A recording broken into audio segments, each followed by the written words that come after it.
What's up, everybody? Welcome to the House of Mario, the South Australian Nintendo podcast that is backed by a 120 power star rating. I'm your host, Bryce DeWitt, and the doors to episode 204 are open. This week we'll be talking about some Gamescom stuff, and we've also got a little game show going on as a little bit of a side project. So I really hope that it goes up well, because I'm very excited to hear what the two guests have to say in this episode. Was going to be three, but unfortunately this week Ash had to dip. That's okay. Everybody wish Ash some luck in getting back home. The boy needs that luck. But this week we have none other than Delfino Durian. Say hi, Delfino. Hello, hello. And we also have Wacko Jacko. How are you, my friend? Oh, yeah, not too bad, thank you. How are you?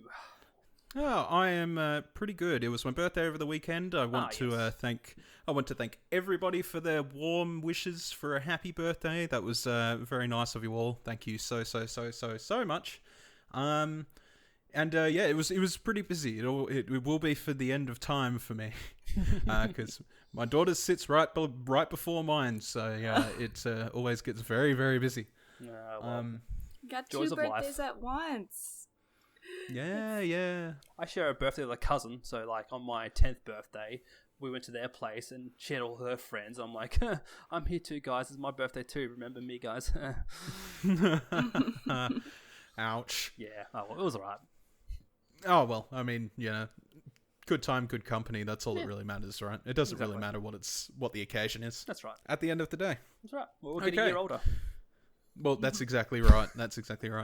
So this week we're obviously going to address a little bit of Gamescom stuff, and that's the first thing we're going to be talking about. So I just want to say we're going to jump straight into the news and go from there. Woohoo! Yeah! Pika, pika! Is that all? I fight for my friends. Wahoo! My body is still. Just the news jingle. Is that all? Is that all? I fight for my friends. Yeah, this is staying in, by the way. Cool. Oh, shoot. Yay! Alright, so this week we had Gamescom, but personally, I paid attention to the opening night and I didn't really get too much past that. Delfino, you said earlier that you hadn't paid much attention to it. I have been focusing on acclimating back to university. I did not know there was a Gamescom whatsoever. I didn't at first either. I figured the news.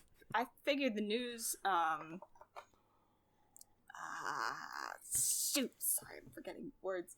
I figured the news glut was in summer, and then from there on, it's just miscellaneous conventions and PAX, and not like and the Games Award. But nothing that many people save their announcements for. No, yeah, that's usually pretty true. I think there was a decent handful of stuff. I didn't pick up on all of it. Wacko picked up on something that I hadn't even noticed, so I'll let him talk about that. But I think the main priority when addressing Gamescom this year was definitely opening night.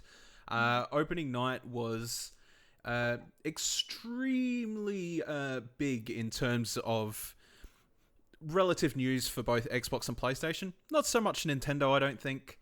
There was sort of little here and there's, but as sort of mentioned before, most of the stuff for Nintendo at the very least sort of comes out during, PAX, E3, etc.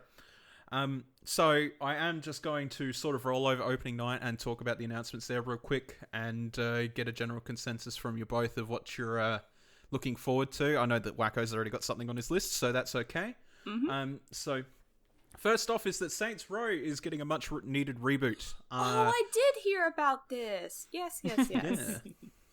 So Saints Row ended technically in Gad Out of Hell, and it went really wacky. Saints Row 1 was sort of like the wacky GTA, then Saints Row 2 was the wackier GTA, and then Saints Row 3 went into like some weirder territories of like superpowers and extraterrestrial beings and stuff. So it kind of capped off at an end there, you being like the president of the United States and all that stuff. So now it sort of sits that they're going back 2 before Saints Row 1 and sort of like a cartel sort of deal near the Mexican border. It looks fun. Saints Row has always been a hell of a lot of fun anyway. But I don't know. What do you guys think? Look, the Saints Row game. I didn't play the first one, but I think I played the second one, and like that gameplay for me it was like GTA, but like in a cartoony, wacky style for me for some reason. And like seeing the trailer for the remaster or whatever they're calling it, it's kind of like, oh yeah, you see the kind of the wackiness, the action going on in the trailer, like. And then part of me thought it was a bit like Watch Dogs because the dude on the motorbike had the helmet and had the smiley face all digitalized and everything. Because there's a character from Watch Dogs 2 has a similar thing with a mask and it does all the symbols of smiley faces or whatever. So I was like, interesting. I never thought about this game. Like, it had all these different concepts of the story and the characters and the plot. But yeah, it looks very wacky. Yeah, that it does. Delfino, what do you think? I never have played a Saints Row game, so because most of them were on PlayStation and Xbox. Yeah. So Number 3 went weird. Like it went all aliens and weird. I think it was the 3 that went out of. It was all weird. Like I don't know how to explain it. Yeah, Well, number 3 is on Switch as well. I think that's the only one out of the 3 that is actually on Switch. Yeah, is that the one where you're the president? Yes. Yes. Okay, because I had a friend in the dorm next door who had that, and she's showing it to me. She's like, "Look, I'm the president. It's so weird. Like this just looks like GTA, but a little stranger." Yeah, everyone's dressed. Everyone wears purple. Everyone, Yeah. purple. Yeah, Everyone's super purpled up, but the people that I had heard about the Saints Row news from, they were not so excited about this game. They thought that it looked like they replaced all of the humor and obscenity with hipsters, and it was something the old Saints Row would be making fun of. Mm-hmm. I have no experience with Saints Row, so I have no idea if this opinion is valid or if it's cranky, but... No, that's fair. Saints Row has always been a weird series for me. It's kind of like the little brother of Grand Theft Auto, but like it's a little bit different in the ways of how the plot and the stories are different compared to like Grand Theft Auto. Yeah. My partner loves Saints Row. It's sort of like a good spot for her in terms of like not being too serious and just being sort of comedic for what it's worth. I mean, the character creator is extremely like diverse. You can make yourself Shrek if you want, and you can be Shrek, President of the United States. It's definitely good to see it back on the limelight to some degree. Yeah. Okay, so and then next up we have Marvel's Midnight Suns, which is a new tactical RPG from the XCOM developers.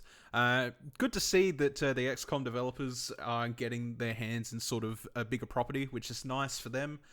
There wasn't actually much more other than a teaser trailer. There's going to be a gameplay reveal September 1st, so this week actually. So, I mean, good to see that. I'm not a huge tactical RPG guy unless it really sort of fits where I'm sitting with stuff maybe like Fire Emblem or what have you. So personally, yeah, it's a weak spot for me, but it'd be interesting to see what they can come up with. Yeesh. Fair enough. I think it's go. It's probably gonna turn out better than the one that Square Enix was up to. Again, I have not played any of these Marvel games. I just hear about them come and go, but I'm guessing with XCOM people, if it follows the same way that Mario and Rabbids did, everyone will be angry that it's too good, and they wanted to hate it, but unfortunately for them, it is a good game. XCOM 2 was like pretty highly regarded as like one of the best sort of tactical RPGs in a very long time. So it'd be interesting to see whether they can put that spin and make it sort of that quality sort of draw over. A lot of Marvel fans will probably be wanting to see, you know, a quality product, quite obviously. But I mean, we'll see September 1st. I don't think it's obviously not going to take too long for us to get a glimpse into it, and I think that the developers are generally pretty good at listening to feedback. So should be good. Let's move on to the next one, and we've got a Stalingrad demo for Call of Duty Vanguard. it's a rough spot to talk about anything Activision Blizzard at the moment. There was a alpha over the weekend that all PlayStation players could participate in. I played a match. It's COD.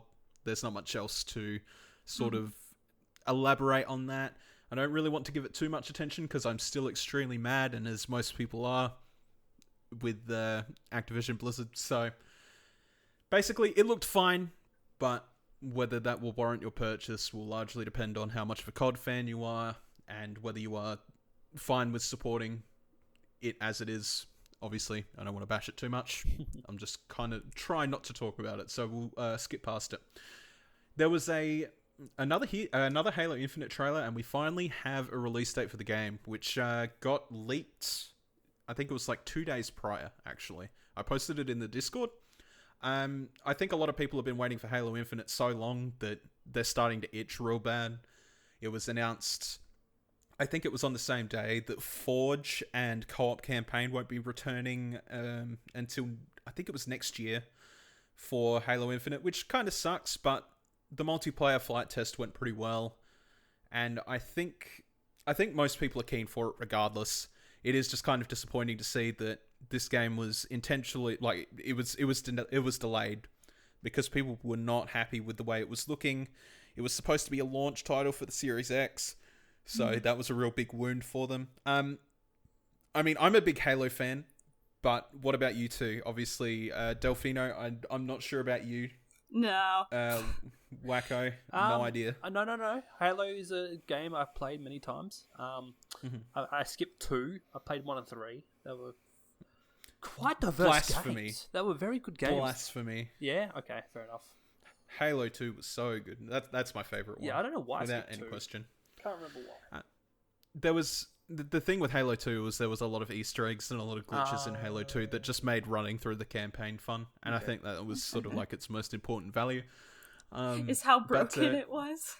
Yeah, absolutely. Like, I mean, it wasn't stupidly broken. It was just kind of like you could manipulate the physics to get to places where you weren't supposed to, and to replicate the presence of certain weapons in games.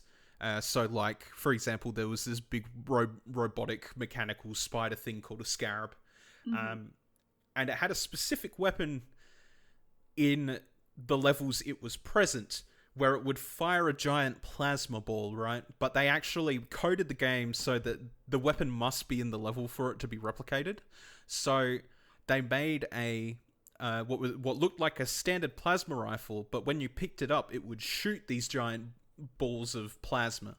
So you would, to get to it, because they hid it in the level, which they hit it up so high that physically you shouldn't be able to get to it. Yeah. But you could super jump up to it, grab that thing, and in the same level there was a giant soccer ball. So you would just take this, this little hand cannon of basically pure death, and you would just shoot the soccer ball around because it was fun. And Pew, pew. that was just what made that game so magical. I feel like I a think. lot of big line games have like these small random soccer mini games inside them. Like, it's just like Fall Guys has a soccer game. Halo, like you just mentioned, even Overwatch has like a soccer game, a competitive soccer game. Lucio Ball. Yeah. Lucio Ball, yeah, that one. Yes. That's it. Yeah, that was fun too. But attached to that as well, we also got a first look at the new Xbox Elite Wireless Controller Series 2 Halo Edition, which looks very nice and is in the colour of Master Chief's armour. And we also got a look at the Halo Infinite Limited Edition Xbox Series X, which looks like a absolutely magical console. And I'm a little sad that I'm missing it, considering I had a Halo Series, Halo Xbox One. It looks absolutely magical. It's got a nice little mechanical looking bit on the bottom, and the top of the console is like a night sky with stars. It's very, very beautiful. I'm looking at it now. It looks great, but I'm also looking at the price. Yeah. Yeah, no, don't look at the price. You'll never sleep. You won't be like, oh, I can't afford it. I'm sweating because I can't afford it. This is why I stick to Nintendo. Yeah, gaming consoles these days are just ridiculous, right? Like, I mean, I understand why. It's because the amount of work that they're having to put into them is progressively going higher and higher. yes, the quality of a product. Yeah. Yeah. That was the other catch too, is that it's $100 more expensive, at least in most places, than a normal Xbox Series X, with no real other tagline than just being a Halo Xbox Series X. Like, there's nothing else attached to it, so that was a little disappointing to see. I know that in Australia, they went out like hotcakes. Like, they were gone very, very fast. They are extremely limited, and that's kind of a shame, but nevertheless, very beautiful looking console. Next up, we actually have some PlayStation news, which was about Horizon Forbidden West. Obviously, Horizon Zero Dawn came out around the same time as Breath of the Wild. In fact, I think it was the same week. And it was always a stark comparison to Breath of the Wild, and everybody was always worrying about how those two games were sort of going at each other's throats.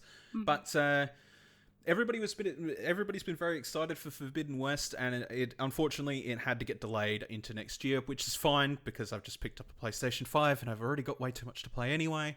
So I'm kind of happy for the delay. I'm talking to Drew this weekend when he got back as well. He feels exactly the same. He's kind of like, oh, thank God. So that's good, but at the same time, they also announced that Horizon Zero Dawn got a 60 frames per second patch on PS5, which is a very much needed addition to that game because, when I talked about it on the podcast, I think it was a couple of weeks ago, I started playing Horizon Zero Dawn many years after it came out, obviously, because, again, it came around the same time as Zelda. And it does invoke that same feeling of discovery and adventure and phantasmagoria, let's call it, something crazy. And Forbidden West looks incredible. I don't know if you guys have seen the trailer on that, but beautiful game. It looks absolutely gorgeous. I do recommend having a look at the trailer. It's definitely very, very extremely pretty. Although I'm starting to get very, very, very extremely worried it's going to do the same thing and come out at the same time as Breath of the Wild 2. Of course. How convenient. It'll happen. Next up was Cult of the Lamb. This looks really cool. This looks extremely cool. So it's a Devolver Digital game. Ooh. It's made in Australia. I always perk up when I hear Devolver's involved. Mm-hmm. It's made by Massive Monster, published by Devolver Digital. It's made in Australia, and it looks awesome. It's another roguelike sort of game, basically, from what you can gather from the trailer. Mm-hmm. You are a lamb that was meant to be sacrificed, and instead you were taken over by a demon, and you start your own little cult. Of course you do. What else would you do? I love how Devolver goes out of its way to say, we'll make those games that you can get published with anybody else. You want to make a game where you're a creepy lab breakout? Like, I just love to know how they got that idea, though. Like, who's coming up with that idea? Who's coming up with that idea, though? Like, I think it's a matter of watching a movie and thinking, what perspective are we not seeing? It's like watching Alien and going, what if we were the alien and not the people? How would How are they succeeding? Like, what do we have to do to trick these people? When you're describing how it's a sheep that gets overrun by like some demons, it just reminds me of Goat Simulator in that first mission. Where you go into the lighthouse. And then you turn into a goat demon thing. It's just, I don't know why that just came to me. But anyway. Because it's the first thing you think of when you think of four-legged animals with lots of, farm animal characteristics. Anyway, looks fantastic. Another Australian-made thing. Looks awesome. I'm glad to see that, especially after Hollow Knight, that a lot of Australian productions are definitely getting really in there, and they're getting worldwide recognition because we make some pretty neat stuff here. That's definitely true. I mean, especially after Hollow Knight and Untitled Goose Game. Yeah, I was going to mention that is, I feel like the real turning point for dedicated pro gamers, if you will. I think Hollow Knight was the big turning point, but for a more casual crowd, the definite, there's a game studio here, was Untitled Goose Game. Where everyone's going, what? Mm-hmm. House is Australian-based? Mm-hmm. And it was 3 dudes. Correct. Yeah. Jeez. Mm-hmm. Yep. I think the biggest turning point for our game development point was the fact that LA Noire was largely made here. That was huge news for us. Although LA Noire sort of, it was good, but it didn't really hit the same sort of levels of recognition, and unfortunately, that meant that the studio that was developing it here got dismembered. And the frame rate on the Switch for it too wasn't that great either. No, that's also very true. It was a fantastic game that was kind of before its time and where it should have been, I think, is sort of like where it sits. So unfortunately, we'll never see anything from those guys again, but it's good to see the indie developers are definitely getting the recognition. We also got a look at Midnight Fight Express, which is an isometric brawler, kind of like what's the best comparison? I guess like looking at it from the view of like Diablo type of thing. Bastion? Yeah, definitely. Okay. It's just a brawler. It's looks alright, not too bad. I kind of phased out at that bit, so I didn't pay a huge amount of attention. It's there. Let's put it that way. Next up was more information on Teenage Mutant Ninja Turtles Shredder's Revenge. Ooh. This looks good. It has ever since it was originally announced. I know that Drew is largely excited for this one. I think it's going to be pretty good too. Have any of you seen much on this? Negative, Captain. I don't think so, but I might have heard of it because it was reclaiming back the time-traveling Turtles game. It's like it's going to be more like that, the remake version. Was that the the arcade one where you can play as 4 people. Mm-hmm. Yeah. I think it was... Turtles in Time. Yeah, Turtles in Time. It was really trying to invoke that crowd again. It's not like the remaster, which apparently really stank. It's very watered down. This one's way better. Yeah, it looks really good. I'm pretty keen to get my hands on it. Probably not as much as some, but I definitely think going back and like exploring that lost tidbit of gaming in sort of a new era is definitely a positive and a good step forward. That way, people can always remember that gaming was good at all times, and it can definitely be made. It can definitely be made now and still be just as good. So let's hope that it is. Yeah. Next up, we got some Super Monkey Ball news. It was very, very small news there. It was about Morgana being from Persona 5 being in Super Monkey Ball as a character. Okay. Obviously, we've had drip feed announcements about Super Monkey Ball and characters they decide to encapsulate and torture. For trapping them in the ball. Yeah, over the last few weeks. So it was nice to see this here, I suppose. Persona 5 is one of my favorite games, definitely. I know that Mettadox probably looked at this and went, oh my god, I need. So that's good. Wasn't there a Yakuza character in there? I thought it was a Yakuza. Yeah. That was Kiryu. Kiryu, that's it. Mm-hmm. Yeah, Mr. Dude from the song meme. You know the song meme? Yes. Baka Mitai. Baka Mitai. It's the white suit, yeah.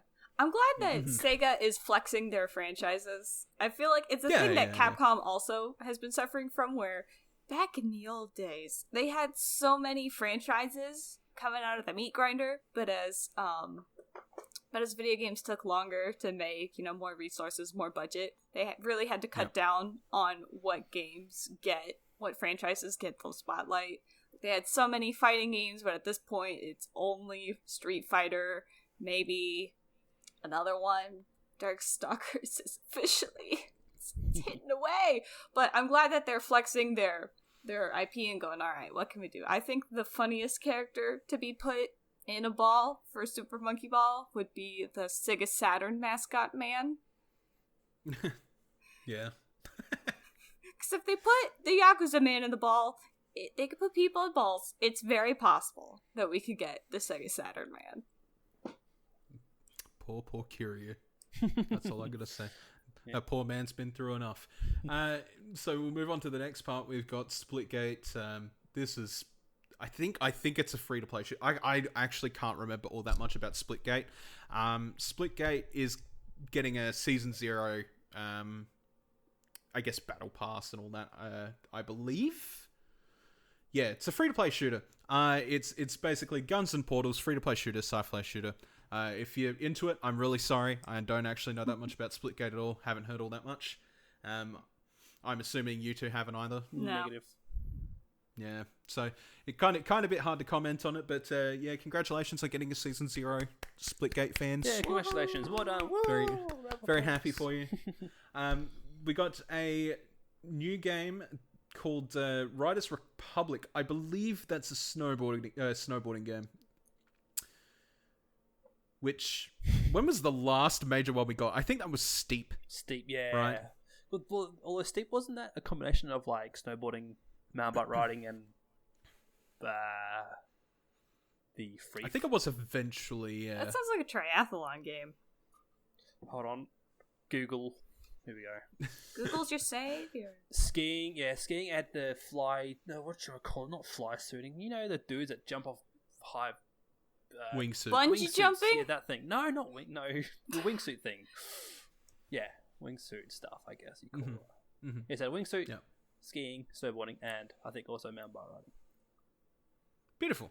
All right, well, there you go. So, yeah, I guess if you want to play Riders Republic, it's there.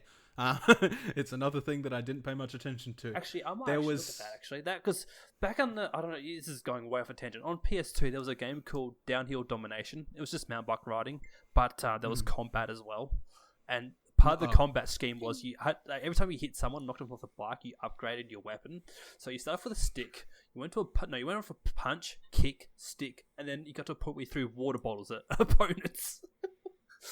So like I'm just thinking like combat and mountain bike riding game would be hilarious. But yes. I think the only snowboarding game I've ever played, well no, there's two. That's a complete lie, not just one. The only two snowboarding games I have ever played is a 1080 Snowboarding and Snowboard Kids, and both of them were on the 64. So that kind of just shows how popular they typically are. Tony Hawk's Pro Skater 3 had a weird thing where there was a demo of a snowboarding game. I can't remember what that was called.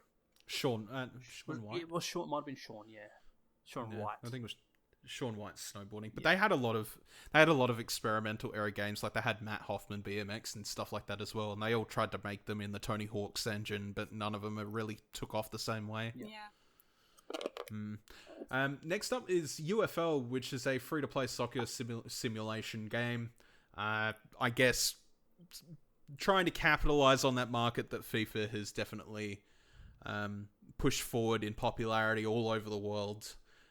Talking to some friends about FIFA the other day, they're sort of like, they're really unhappy in the direction FIFA's gone in with all the loot boxes or whatever you want to call it in them. And I'm like, yeah, I suppose any time like the present would be definitely a good time to bring out a soccer game. Because people are always looking for an alternative, and the only other alternative for a soccer game before that was PES and Pro Evo. And it didn't really take off. Oh, sorry, yeah, that is Not Pro. really. The PES, yeah, sorry. Yeah, PES. Yes. Sorry. You and your dings, man. Sorry, oh, silent mode. Bling bling. Ah, look at this unprofessional man. Oh, this guy over here thinks he knows what he's doing. Oh, You don't even have Can't custom. can't You even don't even sign have his phone. custom ringtones. Okay, shush. Okay, everyone has the same Facebook message. Ding. Let's move on. Oh, it's a Facebook. Yes. Next up, we got more info on Star Wars: The Skywalker Saga Lego. I should have said Lego first, but I didn't. It's like, wait, we're turning it into a movie podcast? No, I promise. So, I mean, I've played many Lego Star Wars games over the years, and to be completely honest, I sort of had my fill of them a very, very long time ago. How far I know that there's back would you say? Like GameCube era? Jesus, yeah. Like when the first one came out. Yeah. I've played a few of them, and it all boils like no matter what series they attach to the Lego games, it largely boils down to the same thing. I think the most impressive Lego game I ever witnessed was, I think it was The Hobbit, where it was like an open world Lego game, which was definitely interesting. yeah, they tried really hard to make it like an open world experience as opposed to like the level by level basis that most of them typically tend to go. Yeah. That kind of like Lego City Undercover. That was open world as well. Yeah. That was so much fun. Yeah. That one. Yeah, I'd heard that too, but I'd never gotten around to it. Oh, you got to play it. Everyone who's listening, go play Lego City Undercover. It's weird though because that game's on the Wii U, but the prequel or the first game is meant to be on the DS. So yeah, make that of you will. I don't. Yeah, It's very weird how they did. Yep. Yeah. We will move on to the next part, which was Synced Off Planet.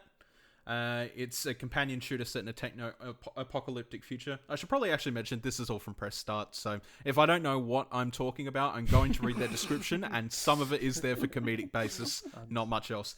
But yes, it is a companion shooter set in a techno-apocalyptic future. I can't speak. What the hell is a companion shooter? I don't know. It's where you grab your friend and you're glued together and you gotta shoot. They'll always have your back because they're glued to your back. Oh god. Just co-op. Oh god, we're in trouble. Co-op. Just, hey, you come here. Shoot that guy for me. Thank you. Thank you. They're the best co-op system you could ever ask for. Exactly. There was a look at Outlast Trials, which, yeah, you know, I guess Outlast. If you really want to be scared and you want to play a multiplayer game at the same time, I guess Outlast Trials is your thing. I'm actually not that big of an Outlast fan. I think the games are on Switch though, right? I'm pretty certain Probably. at least one of them is. I think they are. I'm pretty sure they are. You can let me know that in a second, and we'll push on to the next one. Yes, there is. 2018, there was a game on Switch. Yes. Yeah. It was definitely Bundle of Terror. I think both of them might have been on there. I don't really know. The next thing up was kind of interesting, and that was Doke V. So it's a cursed mashup of Fortnite, Roblox, and whatever else is so hot right now, according to Press Start. I like reading these. I like reading these titles and these description because they're pretty accurate. I think they're definitely accurate to how I feel. Like, for example, the description to this one is like, "This was the longest trailer of the night. I guarantee you that I wake up tomorrow after having experienced vivid nightmares from this music." That is definitely what I remember from that trailer, was the music. It's just weird how you play as a kid. Yeah. I don't like that. Splatoon, you play as a kid. Yeah, but like, this is human kids, not Inkling kids. Yeah. I guess it's really trying to tap into the youth audience. It is. No, I agree. But, yeah, I don't know. How do you do, fellow kids? I know all of your cool things. Look at me floss. Look at me go. I'm just like trying to think all the kids in kindergarten going around, "Do you play Doki V as well?" I'm like, "Yeah, it's my favorite kid game because I play as a superhero kid." Like, Hooray, no Doki kids V. having that conversation. Jurassic World Evolution 2 got a new trailer. I have not paid attention to that game. In fact, you know what? I didn't even know it was a thing before Yeah, Gamescom. another Jurassic Park game. Yeah. So, not much to say there. I'm going to push on from that one. We got more stuff on Far Cry 6. I mean, that's been coming out since before these consoles even came out. They've had the pre-order up for it for such a long time. Far Cry's kind of been in weird territory ever since 3, because 3 got massively popular. Sure did. Yeah, it went insanely popular. Blood Dragon was also really good, and then they tried to really capitalize off of that, and I don't think it's ever really been the same since, and I think a lot of people are sort of feeling the same way about this one. They're kind of like, yeah, it looks okay, but yeah. I will say one thing about Far Cry. It was amazing when I discovered they had map editors. Like, Yeah, that's what was they did, amazing. Like, you can make your own map and like play on it, and just like, it was just insane. Because like, obviously, like a lot of racing games, you have custom, like you make your own racetracks, but like creating your own battle arena sort of thing, like your own shoot 'em up area, was just like, wow. And like, you could add like multiple trains, like there was water trains, where you can add your jet skis, and you can basically just make hovercraft racetracks. And I remember doing that with my friends on an Xbox game. I think it was number 3, and like we were just making Far Cry maps just to do hovercraft races. It was just like the amount of creativity you can do back then to like now they've got. It's just mind-boggling to me. Like, that to me sounds like just putting the tools in the people's hands. It's like Mario Maker. We were already having ROM hack. People made their own custom levels, but Nintendo went, you know what? We're gonna give the tools to you. Go have fun. Exactly. And I mean, that's why people feel a bit disappointed about Forge not being on Halo at launch, is because there is a whole community of people out there that just like making Halo maps and mini games and stuff like that. And you know, some of the stuff that come out of people making their own things, like Griffball, for example, was a game mode made by somebody that actually made a permanent rotation in Halo games. Wow. You can queue up for Griffball, and that's like something that somebody made. So that's, you know, I guess that's why Halo fans are generally disappointed about it, but personally it doesn't bug me as somebody who's been playing Halo since Combat Evolved. So, yeah. I guess it is sort of just like one of those things where they're just like, do we put it in and spend that extra money, and, you know, are people actually going to use it? And most of the time they go, no, I don't think they will, so they don't end up doing it, which is a little bit disappointing, but it is what it is. Next up was a trailer for Blood Hunt, Blood Hunt, right, yeah, Blood Hunt, which is a, get ready for this, hold on to your seats, so you guys buckled in? Oh yeah. Yeah. Go on. It's a battle royale. That's never been done What before. are we gonna do? Damn. This is Damn. revolutionary. It's set in the Vampire Masquerades universe, so I guess universe is that? Vampire the Masquerades is like it's like a small series. I think it's had 2 games, maybe. Okay. Yeah. So I guess it's like one of those. It's one of them cult things where they're kind of just like, oh, have you played Vampire the Masquerades? I'm like, no. And they're like, oh, well, you have to play it because it's my favorite game. I'm like, I've literally never heard of it before. Oh, so like World Ends With You? Or how World Ends With You was before Square Enix suddenly was like, hey, we're going to give this game some love. Exactly. I think like that sort of sums it up pretty perfectly. And they're like, oh, hey, let's put let's make a battle royale out of it because we don't have a million of them. So if battle royales are your thing, there you go. Just get more invested. That's literally how any series can be rejuvenated. Just make it into a battle royale. I don't know if it rejuvenates series at this point. I mean... I think most people look at battle royales and people go, "Oh, what battle royale should I play?" Oh, they go, true.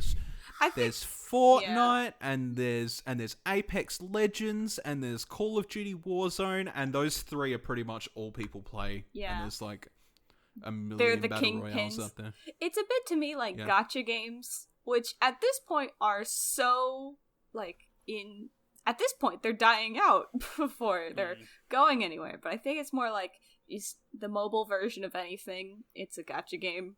Fire Emblem has a gacha game. So much Idolmaster. Idolmaster is practically built on gacha games. But Mario Kart, Tsum Tsum, Pokemon, so many Pokemon, and just stuff like that. Yeah. Or when it gets one, it's not really a good or bad thing. You just go, oh, maybe it'll produce some fun content. Maybe. I think with the Dead series, to me, it feels like Mega Man X's gacha game. Did you know Mega Man X has a gacha game? No. It does. No. I think it's called Dive. I've looked into it, and it's very like, oh, you can do some things in a stage, but if you want more items, you gotta use your tokens, and you gotta get the tokens to pull for seasonal things. And it's weird because it's the only thing that's actually producing Mega Man content right now. Like, it is expanded to have Battle Network people, Star Force, classic characters. It's the only thing Capcom is thinking about Mega Man related right now. It's like, well, dang, if I'm a Mega Man fan right now, the only thing I can do is go to the gacha. Poor freaking Mega Man. He didn't deserve this fate. I know! We were all excited after 11. It seemed like they were gonna do something, but after they came out with all their Legacy Collection stuff, they went, we're kinda done. Yeah, no, we poked them with a stick and they did absolutely nothing. But, oh well, it will be what it will be. We've got a few more announcements, but I'm going to try and skip over it as much as possible. Okay. Because there's a lot of stuff here, but not a lot of substance. Yeah. So we've got Park Beyond, which is trying to invoke those feelings of Roller Coaster Tycoon. Looks okay for what it's worth. I think those people that are really into Roller Coaster Tycoon will probably get right into that. Mm-hmm. Any experience, either of you? No. Roller Coaster Tycoon 2 I played. Good fun. But yeah, that's where it started and ended. No, I wasn't a PC gamer. It's because I'm on Mac. That means I'm just I'm not a pro gamer. Mac. Mac schmack, truly. But you and Drew can sit in the same room together. I've always, like, when I went to the store, I would see the boxes of it next to Sims, and I'd think, this looks fun, but I never play it. The only thing I really know about it is the code words you can use to, like, make everybody vomit, turn everybody green. It's those weird Easter egg code words. But Yeah. There was 3 major titans of the PC gaming world back then, and it was Sims, Roller Coaster Tycoon, and Age of Empires for the most part. Yep. They were all things you could find in cereal boxes. The next up was a PlayStation exclusive thing called Jet: The Far Shore.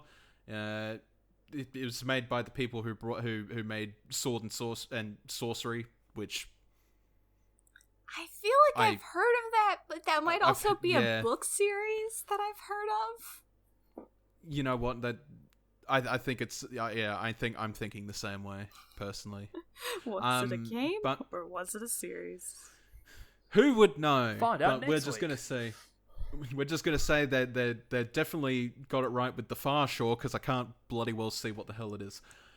Next up is some trailers for New World, which is the new MMORPG that's being made by Amazon. There's already been a beta test. Amazon. It's kind of sort of rough. Yeah, I've heard about this. Yeah. It's like their third foray into publishing games. I think their first one was like that co-op third shooter set in like a sci-fi type of thing. Yeah. It's already had a beta, and it's kind of rough around the edges and needs a lot of work, yet they're trying to release it next month, so I have a feeling it's going to be a very rough launch, personally. Yep. Me, as the MMO dude, I'm kind of just like, you know what, I think I can kind of just not think about this. It's not important to my gaming diet. Yeah. No. Yeah. I remember hearing thing about people who were making video games while working under Amazon. They had to give, like, if they had to spend money on making this game, they would have to work for... No, there's like some sort of weird thing, like when they made a game and published it, part of the sellings that the people made working for Amazon made for that game, they had to give to Amazon. It was like like a percentage for publishing? Yeah, even though they were just working, like they could have been just a person working doing packages or whatever. And if they went home after work, like out of shift, they made a game. Amazon required that they get so it's any like money on from it. their free time. Jeez. Yes. There was an article somewhere. I can't remember where, but it was like Guys, we're talking about Jeffrey Bezos. Oh, sorry, yeah. Are we really surprised? he needs all the money he can get. He is out to steal our souls and sell them for a nickel. Oh yeah, and he will. He'll do it. He just cares about any kind of money you can put in his pocket. Product.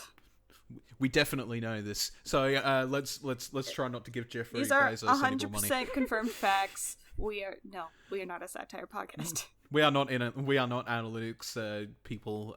This is not financial advice for Jeffrey Bezos. Not in the stock market. Please seek actual professional help. Yes, that's exactly right.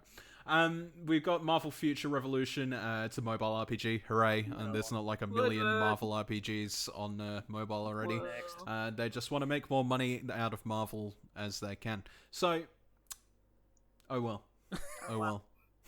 And even the tagline to this is "Not everyone at once, please form a line." Very sarcastic, and I love it. So next we had a little thing for Tales of Arise, which was Lindsay Ellis dancing to some Tales of Arise music. Tales of Arise looks awesome. Tales is a series that I'm sort of blank on. I tried to start with Vesperia, didn't really enjoy it, but Tales of Arise looks really good, and I can't wait to get into that. I think it's only is it only next generation consoles? No, it'd have to be PS4. PS4's way too popular. Too many And people can RPG men on a PS4. And people can actually afford PS4s if they're still available. Yeah. Well, yeah, more to the point that you can't actually get a PS5 unless you make a soul contract with Satan. So, Yes. That's another thing too. Nothing is sacred anymore as the Tales series makes the jump to mobile too. It's already had a mobile game. Yeah. I was gonna say this is misguided. Tales has already had a mobile game. Yeah. So it's worth mentioning. I think this is the second Tales title for mobile. It might even be the third now that I think about it. I know the Japanese servers are still going strong, but I did hear that the English ones just keep shutting down because nobody's Of course they investing do. in them. No, it's called Tales of Luminaria, so whatever. Tales on mobile doesn't work in English, we know this. Yep. Next up was a trailer where deadmau5 decided to talk a lot about something. He's like, oh, you know what, I've done all these concerts in Fortnite, and I thought that was really cool, so here's this thing called Core. Now... His name's Deadmau5. No. It's no. what? He said specifically in this thing, he said, hi, it's deadmau5 here, and yes, that's how you pronounce it. He actually said it. He confirmed it in this trailer. I was told that it was Deadmau5. Nope. I wouldn't take it too seriously because he then continues to say dead mouse all throughout the trailer. Okay. So God knows what his actual This sounds intentions like are with Mangle from Five Nights at Freddy's. What's its trying to gender? Yeah. I don't know. All. None. It's just trying to create doubt in all Who our minds. cares? Like, is it Deadmau5 or Deadmau5? Yeah. Well, apparently, according to him, it's deadmau5, despite his contradictions throughout the entire thing. Basically, Core is just like a build your own game thing, kind of like Roblox, and he's really investing his sort of rubles into it and being like, all right, yeah, I'm gonna get in on this. He, for anybody that didn't know, he streams on and off on occasion and all that, so he's probably going to promote it a lot through his stream and all that. So if you're interested in that sort of Roblox sort of user created content type deal, Core will probably be your thing. Next up, there was information about Fall Guys and the Jungle Book being a collaboration event for their next season.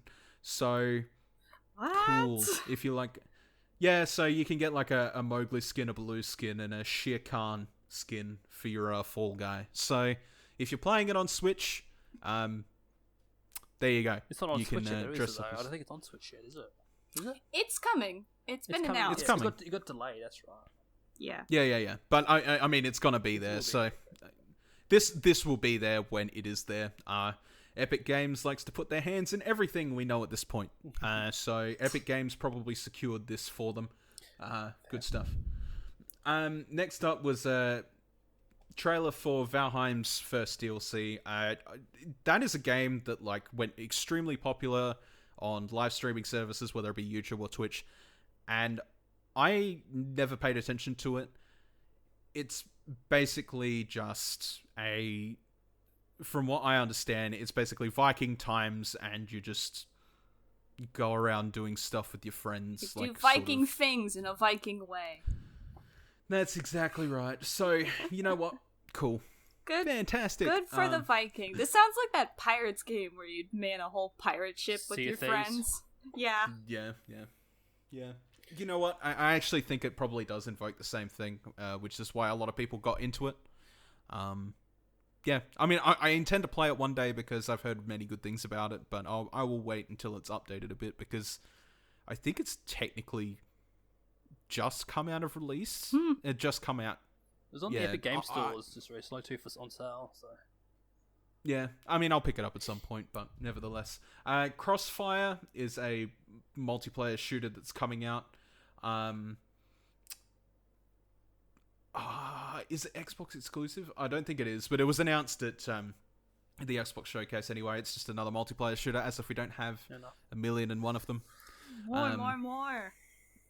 Yeah. It seems that's what we're getting. Hooray! So we got a look at another look at Sifu. Apparently, I don't know what the hell a Sifu is. Seafood? So no, Sifu. Sifu. Fu. Yeah. So Sifu, Sifu. Yeah. It's a PS4, PS5, and PC game. Yeah, I don't know anything about it. I can't actually comment too much. Oh, on it. it's Chinese word, and it means like teacher and father. So I guess like male mentor figure. Sifu. Interesting. Yes. It looks like two people are beating each other up. So hopefully it's not a domestic abuse. No, it seems to be a martial arts game. Okay, I don't know. I'll definitely take it. Oh, we've got a bit of domestic abuse from a comment is game. And then at the final core, nearly an hour into this episode, which is half an hour more than I'd like to have spent it on it. Not surprising. Not surprising. We get the absolute most important announcement of them all, and that is Death Stranding is getting a director's cut. That game that everybody is divided on. It's getting a racing game element. I have heard nothing about that game since it released. The hype was immeasurable, and then it came out, and nobody talked anything about it. The only content I actually saw of it was Awkward Zombie Comics by Katie Tiedrick, and that was it. Mm-hmm. And go ahead. I don't know. Did it work?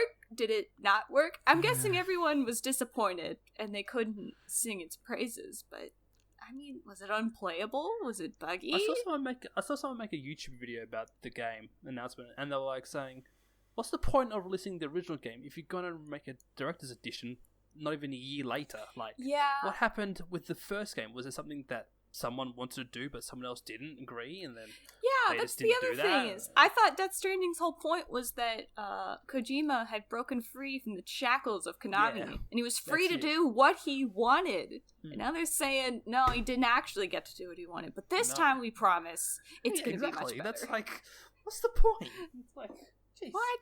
You're promising us this. So I mean, if you want a relative explanation about how Death Stranding went, essentially it's extremely mixed, and like a lot of people don't really want to admit that because a lot of people are either on the side of it really sucks, or there's people on the side of like this is visionary work because a lot of people are kind of like Kojima's big brain and like has a lot of ideas in his head, and like I'm definitely not gonna deny that man is obviously he's given us beautiful games, the Metal Gear Solid absolutely series.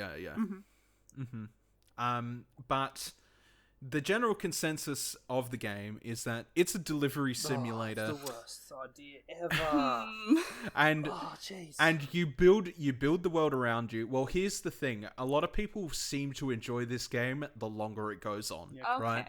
Because you get invested. Because the more, because the more you contribute to the world, the more it evolves for everybody that plays it. Oh. So, to be completely honest, that is a really cool idea, but the problem in execution is that the base of the game itself is actually not that enjoyable without experiencing that world building. So you either have to go one of two ways. You pick it up at launch, where everybody's trying to sort of work towards that goal, and you get a very mediocre experience by the end of the game because nothing has developed by then, or you pick it up 2 years later where all the work is already done for you.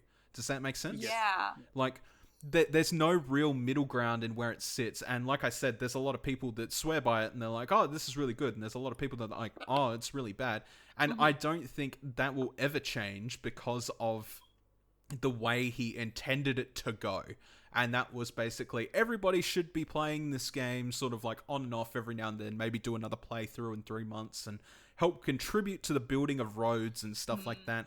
And I think it kind of just fell flat in a lot of ways. As if Animal Crossing, you didn't just share an island with people on your Switch. You shared it with like a whole region of people. You're going, all right, who messed this stuff up? Come on, who's making the big bucks? Let's pay it off. Come on. This is more doomy and gloomy though. There's like barely any color. Like it's always overcast. I just remember watching someone play. Like they tried to do a YouTube series on it, and I think it only lasted. They tried, and it was just 1 or 2 episodes because like the viewers weren't there, and like the gameplay was very repetitive. Because the thing is like the core of the game is you are Sam. Sam delivers packages.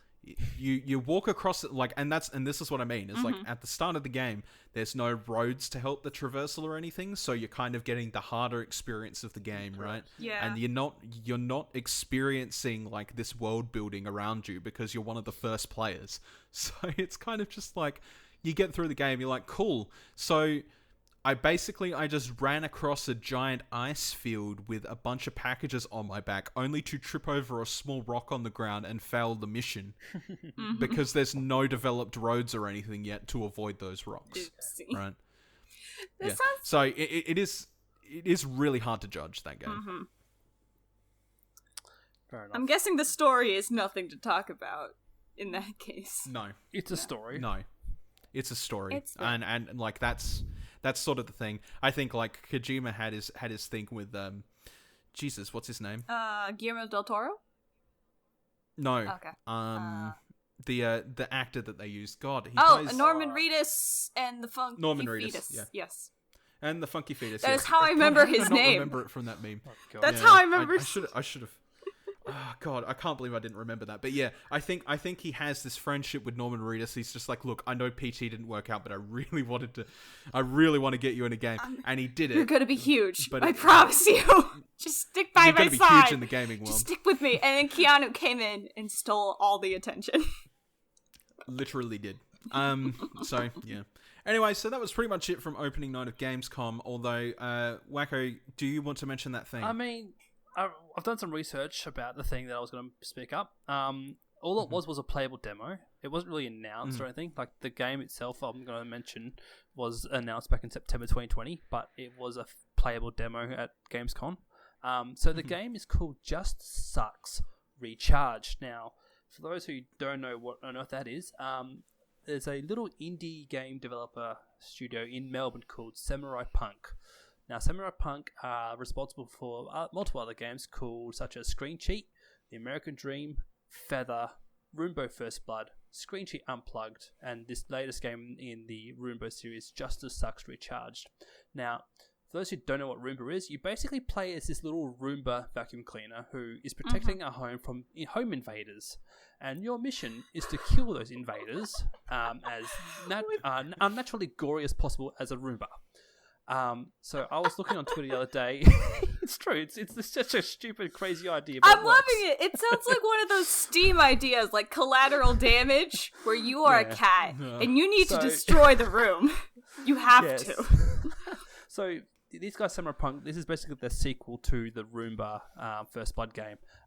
Basically, the difference between this game and the original game is your Roomba can turn into a humanoid sort of thing. What? It's a transformer. So it's an insane game.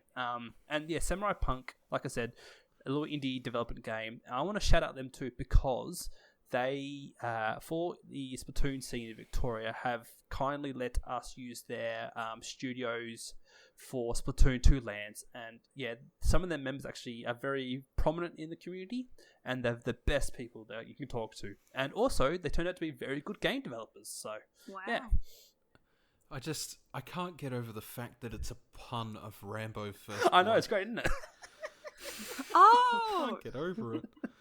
Roomba, it's Roomba and Rambo. Rambo. Roomba Rambo. Rambo. Rambo. Yeah, exactly. Oh my god. So, I yeah, could that's, see how the game just gets infinitely more insane as you go on. It's Oh, it's exactly. like that one Steam game, Kill It with Fire, where Yeah. you have to kill all of the spiders in your house because your house is Yes. just infested. So at first they're just normal spiders, and later they turn into like super speedy spiders, and it just goes nuts. spiders. There's flying spiders, exploding Yes. spiders. Yeah, I've seen And that. and That's your great. weapons just exponentially get crazier and crazier. You have dynamite, guns, Yeah. ninja So- stars. So in this game, you basically use the elements of a house to neutralize these so-called trespassers or robbers. You can hack. So it's like such Home things as- Alone. Yeah, it's a Roomba. So you can hack like fireplaces, you can hack stoves, you can hack anything that could potentially kill these intruders. And it's just so creative. Like, it's such a funny style game. I've seen big YouTubers play it, like Game Grumps played it. I think Markiplier or Jacksepticeye played it as well. It's just a well-received game. It's just so comically great. Like, so random too, because like, who would have thought of making a game using a Roomba? You go around killing people. It's just so unheard of, but it works so great. Maybe when you look at too many memes of knives taped to Roombas. Yes, exactly. Oh, that's probably what it was. But yeah, so You go, how I can I believe use it's. this? So it is coming to Switch. I'm not sure when, but yeah, it's coming out soon. Okay. I will actually. What I will do is I'll put that in the show notes, and I'll push that forward a little bit and nice. get people's eyes on it. Yeah. I think that'd be a really cool thing to for people to see. Yeah, no worries. So, now that being said, we're at the end of Gamescom news an hour in. I was envisioning this episode to be about maybe 2 hours long, and I think I'm still going to be able to make it that way. But if we're going to do that, we better get started. Yep. Oh yes. So the reason I brought you both here today, and as you know, because we've been planning for the whole week, is that I'm introducing a little concept here, Con-ceptors, if you will, for Con-ceptors. So the general consensus is the only rule is we had to pick one game series, just one. So we had a random roll between the four of us to pick a video game series in which we would then make a new game and pitch it to the group. Yes. So that was the only rule. Yeah. Literally everything else was off the table. You could do whatever the hell you wanted with your game. It could be a Fire Emblem bloody first-person shooter, or How do guns get whatever into the hell Fire you Emblem wanted. verse? Who would know? But I mean, let's see how let's see how we can But do yeah, that we each- another day. Because yeah, go ahead. So, it's that we each prosed a video game series to put into a ballot, and then we pulled from the ballot and we picked a series to see. Yeah. Everyone would decide on it. It's not like individual, today I'm picking Zelda and you're picking Kirby. It was, we all had this same series. For those who want Yeah, to know, I that wanted was Yoshi series, but obviously that Yeah. wasn't chosen. I put but, a ballot you know, in for Splatoon. Yeah. And it won. Yeah. I'm happy so lucky. I'm happy for this. I'm happy for this because I've been playing the game for so long now, ever since it came out. So, yeah, it's got to be good to like hear what everyone has, like these refreshing new ideas for Splatoon. Like, because obviously the game's been like the whole series has been 5 or 6 years old now, and it's been basically somewhat refreshed a little bit, added new things here and there, but like this is where it's gonna get crazy. Yeah. And that was kind of my idea for it, right? Was just to see what else you could do with a property. I would like to do this at multiple times during the future, just to see where, like, especially with guests, just to sort of see the creative minds come out in us all, just to see where it goes. I wrote my pitch up today. I've been thinking about it all week, it's definitely I'm feeling pretty confident about it. The idea was that it was going to be 4 of us originally, and that we were going to pick one by the end of it. But because it's 3 of us today, I'm figuring we just go over our pitches, we talk about it, and then we have a gawk at our favorite ideas and see where it leads. No particular winner today, but I definitely think we can all bring something unique to the table. So, without further ado, who is starting? I'm happy to go first. I'm happy to be the hamster in the wheel here, the guinea pig. Yes, little rat. Let's see how far you run. I'm a little rat. All right, Okay. take the stage. So, hello everyone. Welcome. Settle Settle down for a little bit. Sorry. Were we going to time this, or are we just freelancing? I think. I will time this for roughly about 20 minutes each, I think. Okay. Well, we're gonna have a lot to discuss just- then, because I feel like my speech won't be 20 minutes, but we can get there. I understand. Sorry, I was just... And questions after the pitch too, Yes. so we can ask him whatever the hell we want about the game. And if he has thought about it, then good on him. If he hasn't, he's really got to bullshit it on the spot to try and sell Which it. I'm fearing might Okay. happen, but we'll find out, I suppose. All right, All right, everyone. All right, go. let's go. All right, gather around. Make sure you tuck yourself in, have a nice hot cocoa, sit by the fire while I talk to you about this brand new DLC coming to the Splatoon series.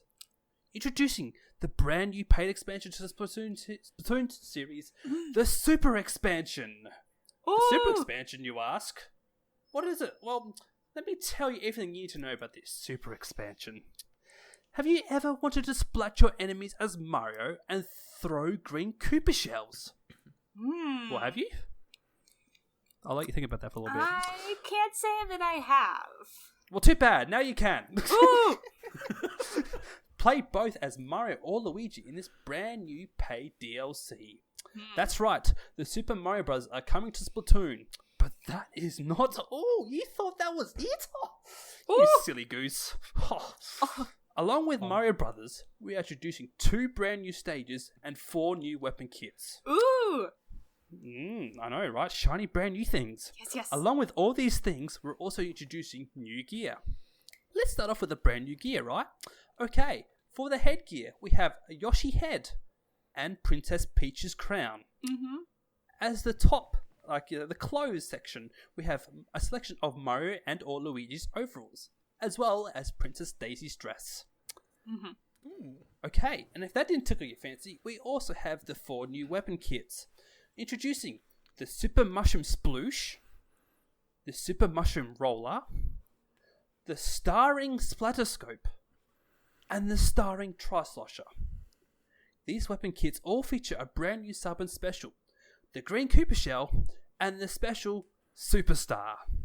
That's right, the Superstar, where you get to run around as the invincible Inkling or Octoling as you are, simply running into your teammates to splat them. It's simple. The Koopa Shell also works a bit like the curling bomb. Instead of slowing down and expiring, it has to be either shot to be stopped, or even jumped on, just like in Mario. Ooh, I like that. The 2 brand new levels are New Donk City and Super Nintendo System Battle Course 1 from Super Mario Kart. These 2 maps include a fresh remix of the original soundtracks, including vocals by the sisters. I forget Callie Marie. Callie Marie. And no, Off the Hook is Pearl Marina. Yeah, well, both of them, they do vocal backtracks as well. It's going to be a quartet. Okay. Yeah, of course. Yes. Oh, and also, did we mention a brand new mode? Ooh. I don't think we did. I don't think we did. I think you didn't introduce brand new mode. Oh, okay, the brand new mode. Okay. Coin Battle is coming to Splatoon with a fresh twist. Coin Battle? You mean like in Mario Kart? Oh, yes. Very similar, you might say, actually. In this mode, it'll take all new strategies to claim victory over your rivals. Either be the first to have holding 100 coins, or be the team at the end of the time with the most coins. Simple, you might say? Oh, no, my friend. This game mode implements hide-and-seek strategies. For the coins you have are stored gently in your ink tank, only to be seen by your enemies. So, will you be the first to 100 coins for your team, or will you be the one with the most coins at the end of the team? Find out in this brand new mode, Coin Battle. Right. Oh, nothing. Oh, thank you. Professor Nogami has Yes. put in his hard work to collab with the team from Mario to make this a very fun adventure for you in the future. Thank you for listening. Very nice. Yes, very nice. I Well have done. many questions. Oh, I expected 1 or 2, but go on. So, Mario Brothers in Splatoon, you can play as Luigi or Mario. How will you know their ink colors? Okay, I'm glad you put this up. You know how in the normal game, your team color varies about your custom outfit. Yeah. That is why we are happy to include these new variation of outfits. Okay. So, if your team orange, instead of the red and blue, we have an orange and blue. Okay. If your team red, I can't remember if there's a red ink color in Splatoon, there might be a red Yes, ink there is for ketchup. Okay, and mayo. good. Well then, you have the Super Mario flower power-up outfit. Same thing with Luigi. Okay. If you are Team Green, you have the white and green outfit. Okay. Same applies with Princess Peach's crown, as well as Princess Daisy's dress. Their outfit design is similar. The color change would change on your team. Okay, and I'm guessing the Yoshi head would also change its color. Yes, as because there are many multiple colored Yoshis in their there's a whole series. rainbow of Yoshis. Yes. Yes, correct. Okay. Okay, next one is how would Mario and Luigi humans? Yes, are they, very much so. or But they can turn into squids. They can turn into they squid can kids as turn well. into squids. How are Yes. their squid forms or even octo forms? How are they Okay, shaped? so this is going to be cute, right? So, Yeah. you know Mario and Luigi's iconic hats? Mm-hmm. Well, when they turn to either Inkling or in their Inkling or Ockling form, they maintain the normal Inkling form, but they have a little hat on them. Ooh, do they have the mustache like Cappy? They do have the from mustache. Odyssey. Yes. Oh my god. They have the mustache, including the Yes. Cappy eyes as well. Yes. Whoa. Okay. Third question. How are they splatted? Usually it's getting hit by enemy ink, but how does that work? So, you know how you see when the enemy gets splattered, you see the little spirit of the Octoling or Inkling going up to the sky? Yeah. We've incorporated the 2D animation of Mario and Luigi when they die, the iconic jump up in the sky and fall through the ground. Okay. Very nice. Very nice. Okay. Very nice. And second, there was the new gear. I missed the Yes. second one. I have the sploosh, the super mushroom sploosh, but what was the other super mushroom? Super Mushroom Roller. Okay, the roller. What pattern is on the roller when you run out of ink? Well, just as the name of it sounds, it's going to be the 1-up mushrooms. Okay. So it's like the dots. Yep, Okay. basically. Okay, another question. For the new special, the Superstar, is it Yes. only you that becomes invincible, or do you share Correct, that with yes. your other? I feel like if your team had this, the other team would be. That's kind like of, hacking, yeah. Yeah, that's kind of a bit over the top power. That's a bit Okay. OP in my opinion. So I feel like you know how with ink armor, how your whole team has ink armor. Yeah, you share Yeah, it with everybody. Yes, correct. Superstar is only used with the one person who has it. Okay. Is it possible to that if you shoot the person with the invincibility star enough times that they would lose the power up, or is it everlasting? Well, just like in the game, the invincibility star will be lasting for a certain period of time. Mhm. Now, as you know, because like that, along with the theme tune. Oh, also I forgot to include when you use the superpower star, you get to hear the theme, a Yeah. iconic theme, with Da, a da, fresh remix, obviously, to make it more Inkling or Octoling friendly. Yes. But yes, there will be a certain period of time, roughly about 8 seconds, 10 seconds. Yeah. Because not only do you go invincible, you have super speed as well, super swim speed and super run speed. No matter what no matter what weapon class you're using. Okay.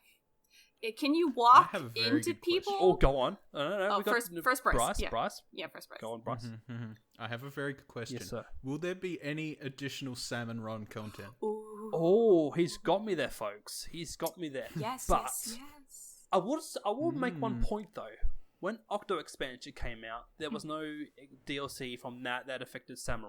Yeah. So That is true. Yeah. That is true. Yeah. But I mean, you do need to change the game up That from is the true. previous No, you make a expansion. That's point. At that point, they were already adding things to Salmon Run. I don't think Ruins of the Arc Polaris was in Salmon Run yet. no, it was. It was based. It was just free update. I think it was 4.0 that they introduced that. Okay. But if you want to, we can chuck in a secret underground level for Salmon Run. Would you change how the Salmonids appear? Do they appear on top of you? Or would they come from the sewers? They would appear from the. You know what? Let's chuck in some Mario pipes where they would come out from like a sewer pipe kind of thing. Well, that's like the one when it turns dark and you gotta find the Correct. Goldie. So Yes. you bust them out of So pipes. it's not going to be easy. It's going to be very nightmarish for your Okay. experience of playing Salmon Run because, as you know, Salmon Run, Jesus. the more you progress, the harder it becomes. Yeah, more things spawn. Yes, correct. Okay. I do have a question about the coin battle Yes. minigame. So is it you individually holding 100 coins, or No, your is it team. So your everybody? team, Okay, it's a yeah. total. So at a Alright. maximum, each Inkling can hold 25 coins. Okay.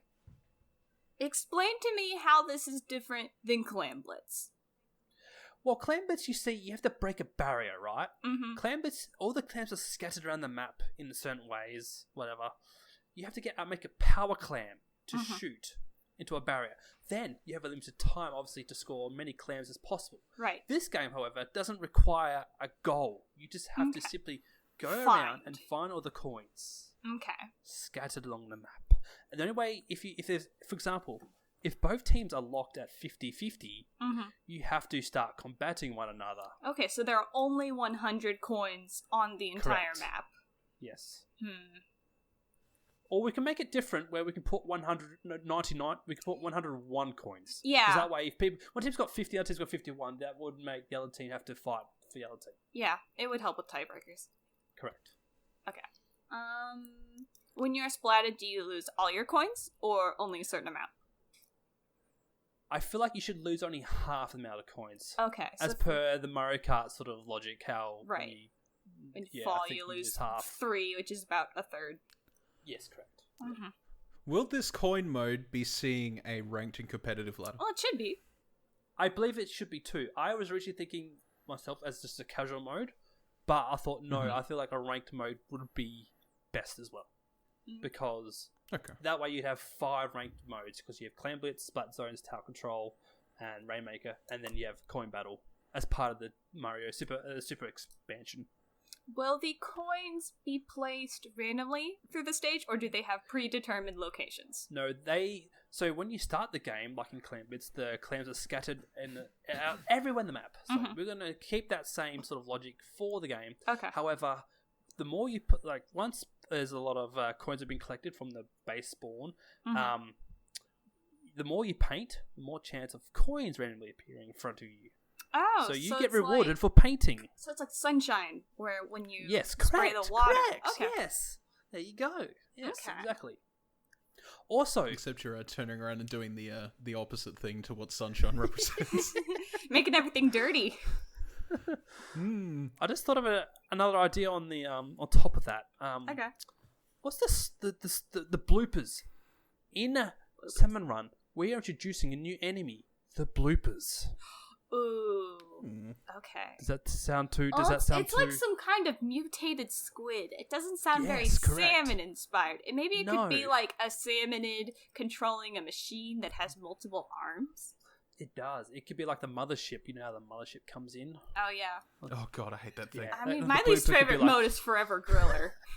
So Griller is the bloopers could be like the mothership, I believe. okay. Oh god. Yeah, just to make it that much harder. Do you think you would want? Just to curse me Yeah. even Would more. you want to split have as many tentacles as human players, and each of them have to fight off a tentacle? Yeah, so they have like the 4 tentacles. There's a weak spot in each one. Like a big X. Yep. X marks the spot. Every Yep. boss has a weak point, so like, Yeah. I feel like either 4 weak spots. Yeah, 4 weak spots would be enough.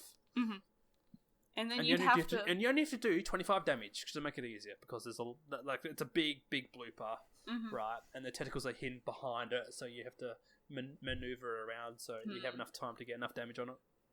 How do grillers take 25 damage? I don't know. I don't know damage in terms of Splatoon. You don't? Oh, okay. No. Well, each weapon has a certain damage points. Right. So like a good super tap shot without main power up is like 35. Yeah, you need about 80 to 90 to kill. Yeah. Yeah. I mean, that's what the testing range is all about. So. Yeah. Okay. Any more further questions? Does this open up potential for any more future collaborations with Splatoon? Well, I'm glad you asked. We have taken inspiration from such series as Super Smash Bros. And Mario Kart to introduce potentially new characters from Zelda, or even Pokemon. So stay tuned. Will there be a new Splatfest to ominous. celebrate this? I'm glad you asked. We will have either the Mario Luigi or Peach and Daisy's final Splatfest. That's Okay. right. Are you part of the Mario Brothers, or do you rather prefer Princess Peach and Daisy? Alright. I am loving the Mario content, but I am noticing a distinct lack of Koopa content.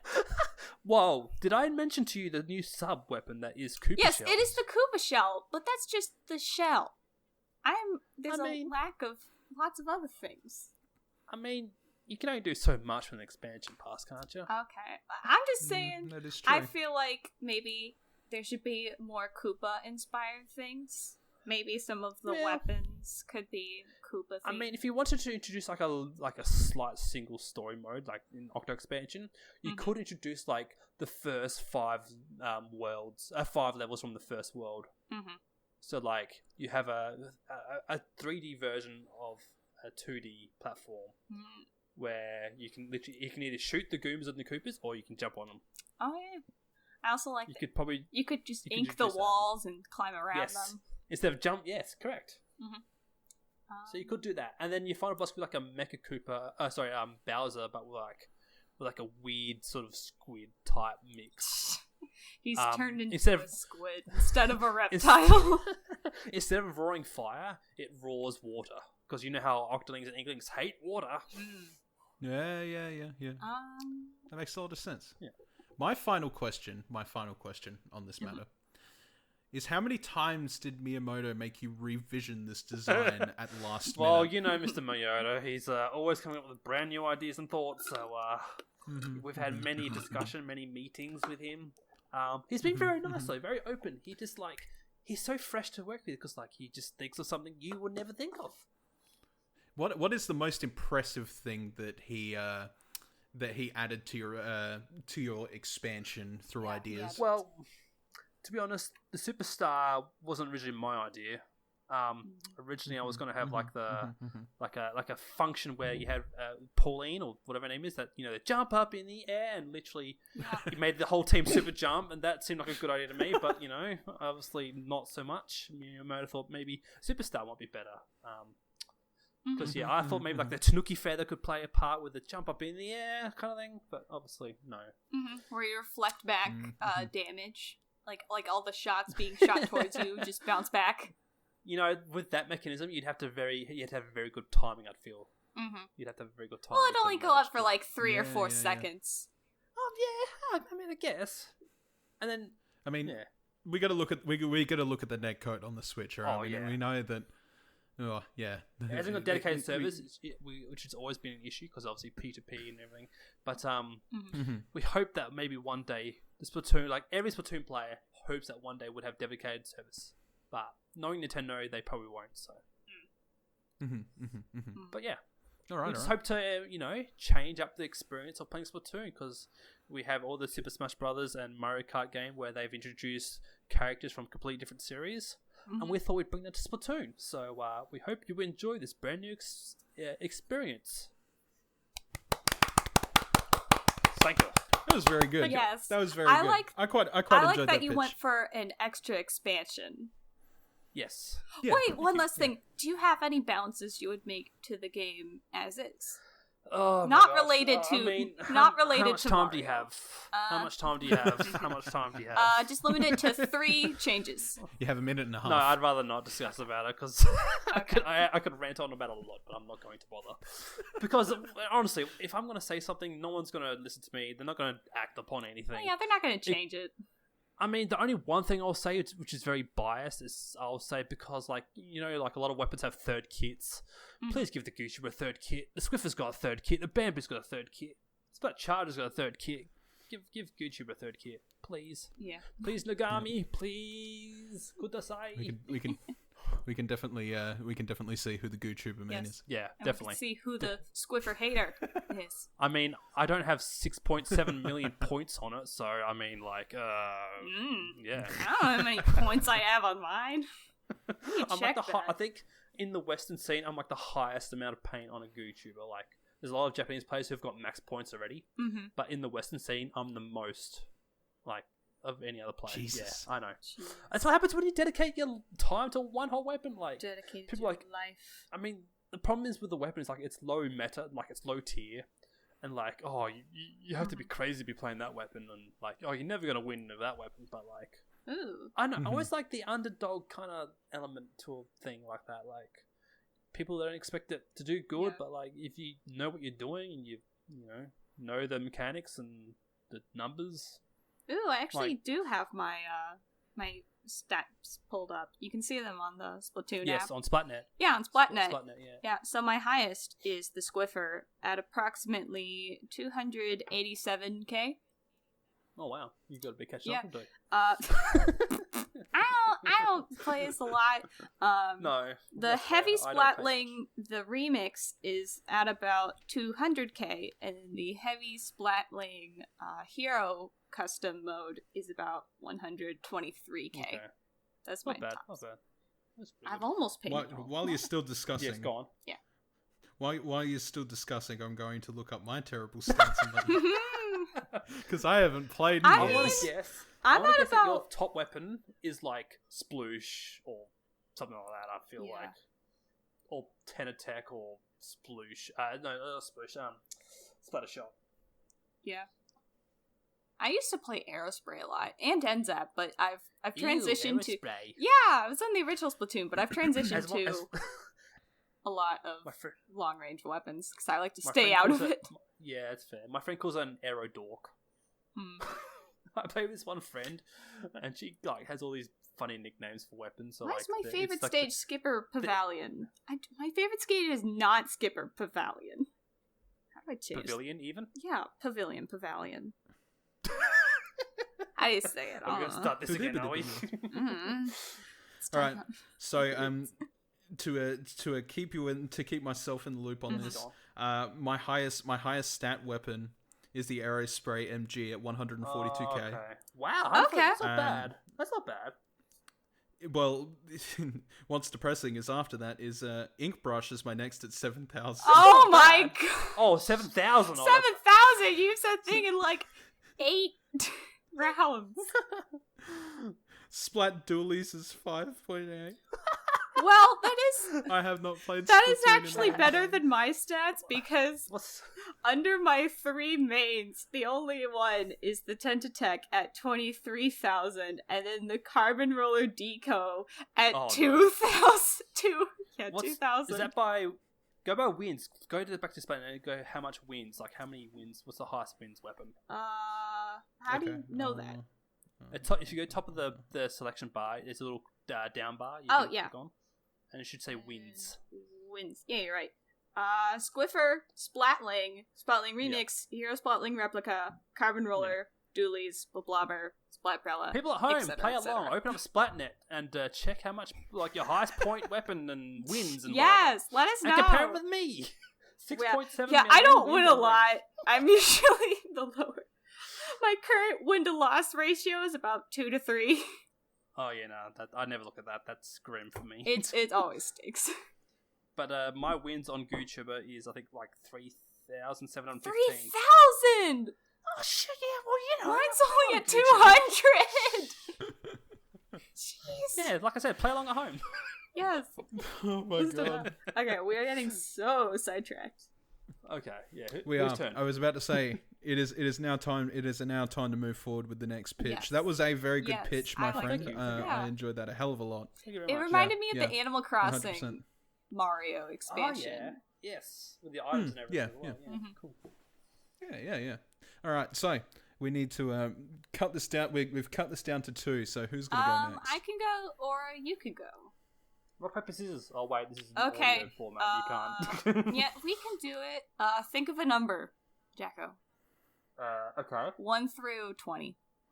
Yep. Done. Okay. I guess 7. Yeah. 17. No way. What? 17. Dang it! My favorite number is So 17. does that mean it- I guess that well done. means you go next.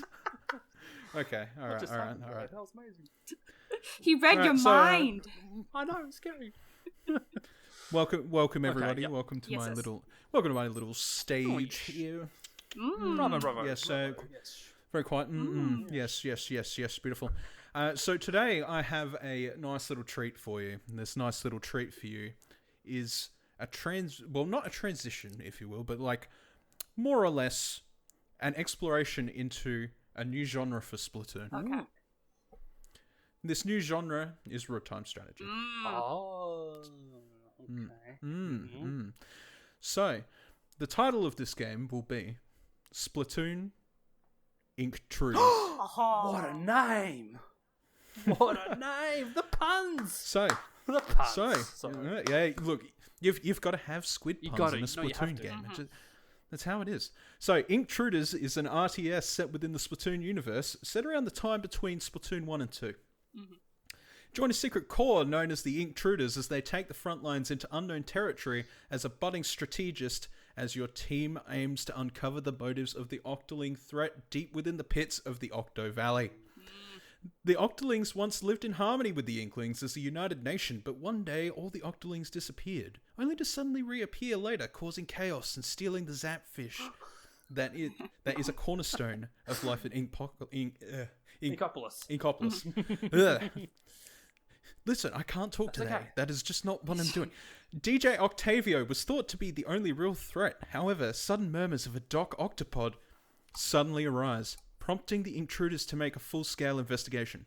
Is this Doc Octopod the true cause behind the brainwashing effect? What other atrocities has this mad scientist conjured at the bottom of Octo Valley?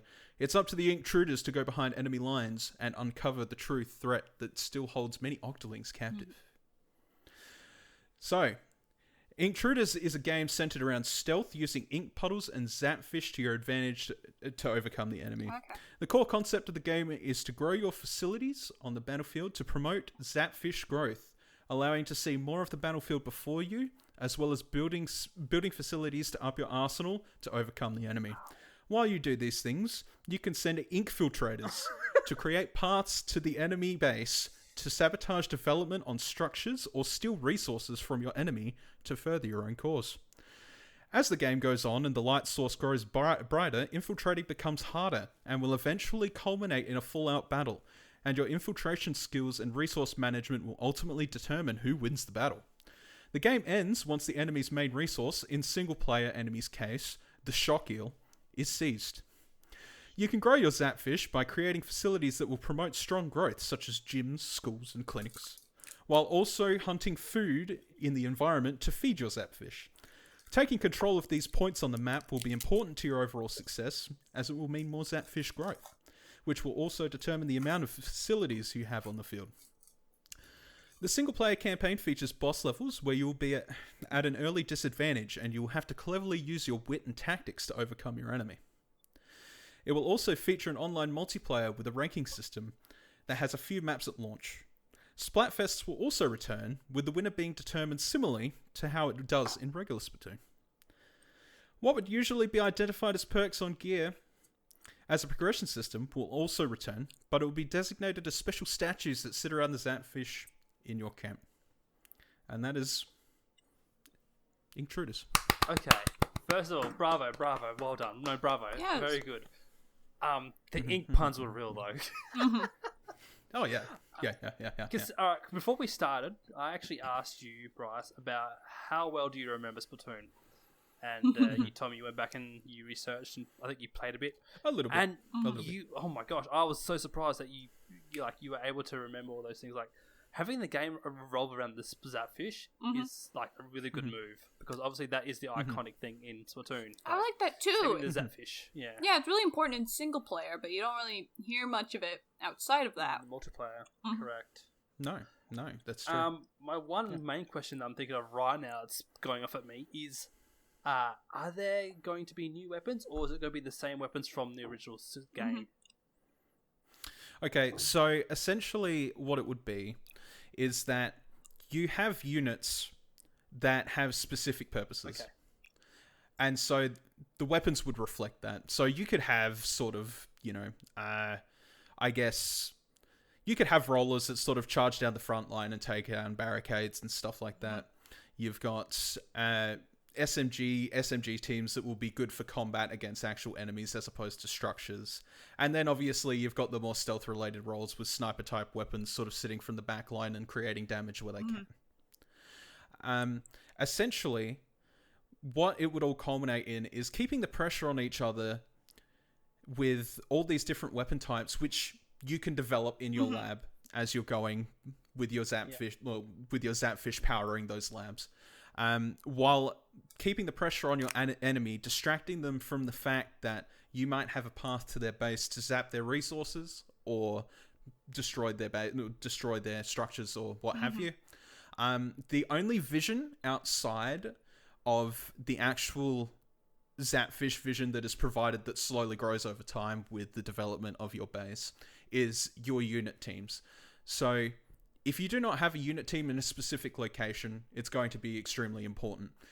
That I guess you have all these additional units sort of watching over in specific areas, and that will be different depending on each map as to where their strong points are. As you develop, you sort of get more kits to go with your Inklings that will probably be a little bit more stronger than what you would presume from the regular starting kits of your Inklings. Sure. Mm-hmm. Are the units made up of 4 Inklings? Yes. Okay, good. Okay. Yes. Yeah. You're still going to have some Yes, cannon good. there. So each unit will be 4 Inklings. They'll all hold the same weapon for what it's worth. The idea is to have them around the map in specific ways in their strong points, whether it be at chokes Right. or whether Like it be attacking sniping barricades. position for snipers, the front lines for rollers. Okay, I love the real-time strategy, but it's never been my genre of game because it does not feel It's never been mine very either. fresh. Mhm. What fresh elements can you put into this real-time strategy game? So the main important thing to take away from this is that the lore side of it is about the Intruders. Okay. The Intruders are a stealth core primarily. They're not about being So fresh. They go in. That's right. They go in and they retrieve information. So Intruders as an actual unit are extremely important to your success. So when you lay down ink puddles on the ground, we all know in Splatoon you move faster, Yes. correct? Yep. So your units naturally move slower without them. So what is really important about the game is laying ink puddles where your enemies cannot see them and using them to your advantage to get in and out of the enemy base very quickly. All right. So that is sort of where that fits in, and a lot of people would consider that maybe, I guess from StarCraft's perspective, even though I don't know much about StarCraft, it's similar to Zerg rushing, which is like where you send units in just wave by wave, they go as fast as they can straight to the base and just go nuts. Similar thing here, but to be really successful, damaging your opponent's structures is a really effective way at slowing them down, but by stealing resources, you are actually getting more efficiency out of it. So your Inklings have to get into the base, steal the resources, and get out. So using those ink puddles are going to be very important to your success, because you can make a running line between your base and the enemy base. The map would be relatively large, and as I said before, sightline is largely determined by the growth of your Zapfish or where units are placed. So you need to try and determine where people are going to put their units so that you can sneak around them, create an ink trail where you can create a supply line between your base and the enemy base to steal resources.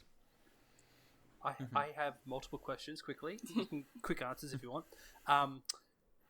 In Splatoon, the story modes, you know how when you redo a stage, you get a fake Zapfish at the end? Yeah.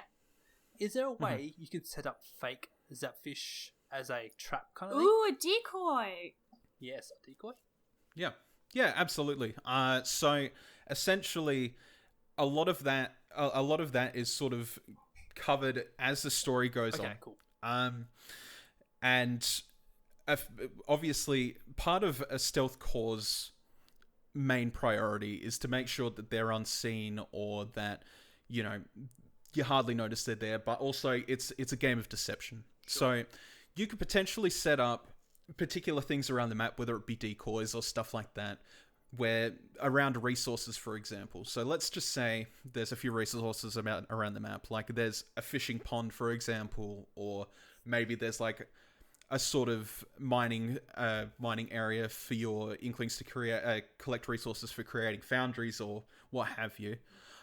Essentially, you can set up decoys there, for example, to collect those to phantom collect those resources, and they could attack them while you are sort of making your beeline to their base instead. So you can do that, and that's the same. That's absolutely true about the fake Zapfish as well. You could use a fake Zapfish as a decoy for, I would probably say, not so much the main Zapfish, but like if you are using the regular Zapfish and you have them patrolling, for example, to power a particular base, whether it be like a barrier or something like that, you can have a fake Zapfish powering a particular facility or something like that, and they could attack that facility, but they'd be wasting their time. Does that make sense? Because it's a fake facility.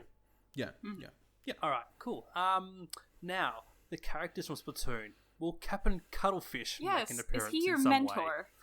Is he like the commander, leader commander, or The tutorial man? the tutorial man. Well, as we know, Captain Cuttlefish, he went missing sometime between 1 and 2. That's true. He did. Oh yeah. And what you'll actually find is that you will find him along your journey. Okay. And he will become a great asset in many, many ways. For those, you'll have to find out. Yeah, buy the game. If it comes out. If he's involved, does that mean that Octo expansion story things will become involved? Yes, absolutely has the opportunity. That is a more forward for DLC and will be sort of a prequel towards Octo expansion. Because I'm type thinking sanitized Inklings, Ooh. Octolings would be a really good enemy unit. They act like zombies, where you can't get them with strategy things. They just charge forward. Yeah. Much like the Zergrosh type of thing I'm sort of describing before. Sure. They are, really sort of pushing the note. But that's where things sort of come in with Doc Octopod, is that he's been doing more experiments on the Octolings than just brainwashing. Yes. So expect some very strange things to be happening with Gonna Octolings. grow like 4 legs, 8 eyeballs. I don't want to alarm you too much, but Arnold Schwarzenegger would be a tough competition for one of them. I have a very important question. Will Moray Towers be a map? Thank goodness.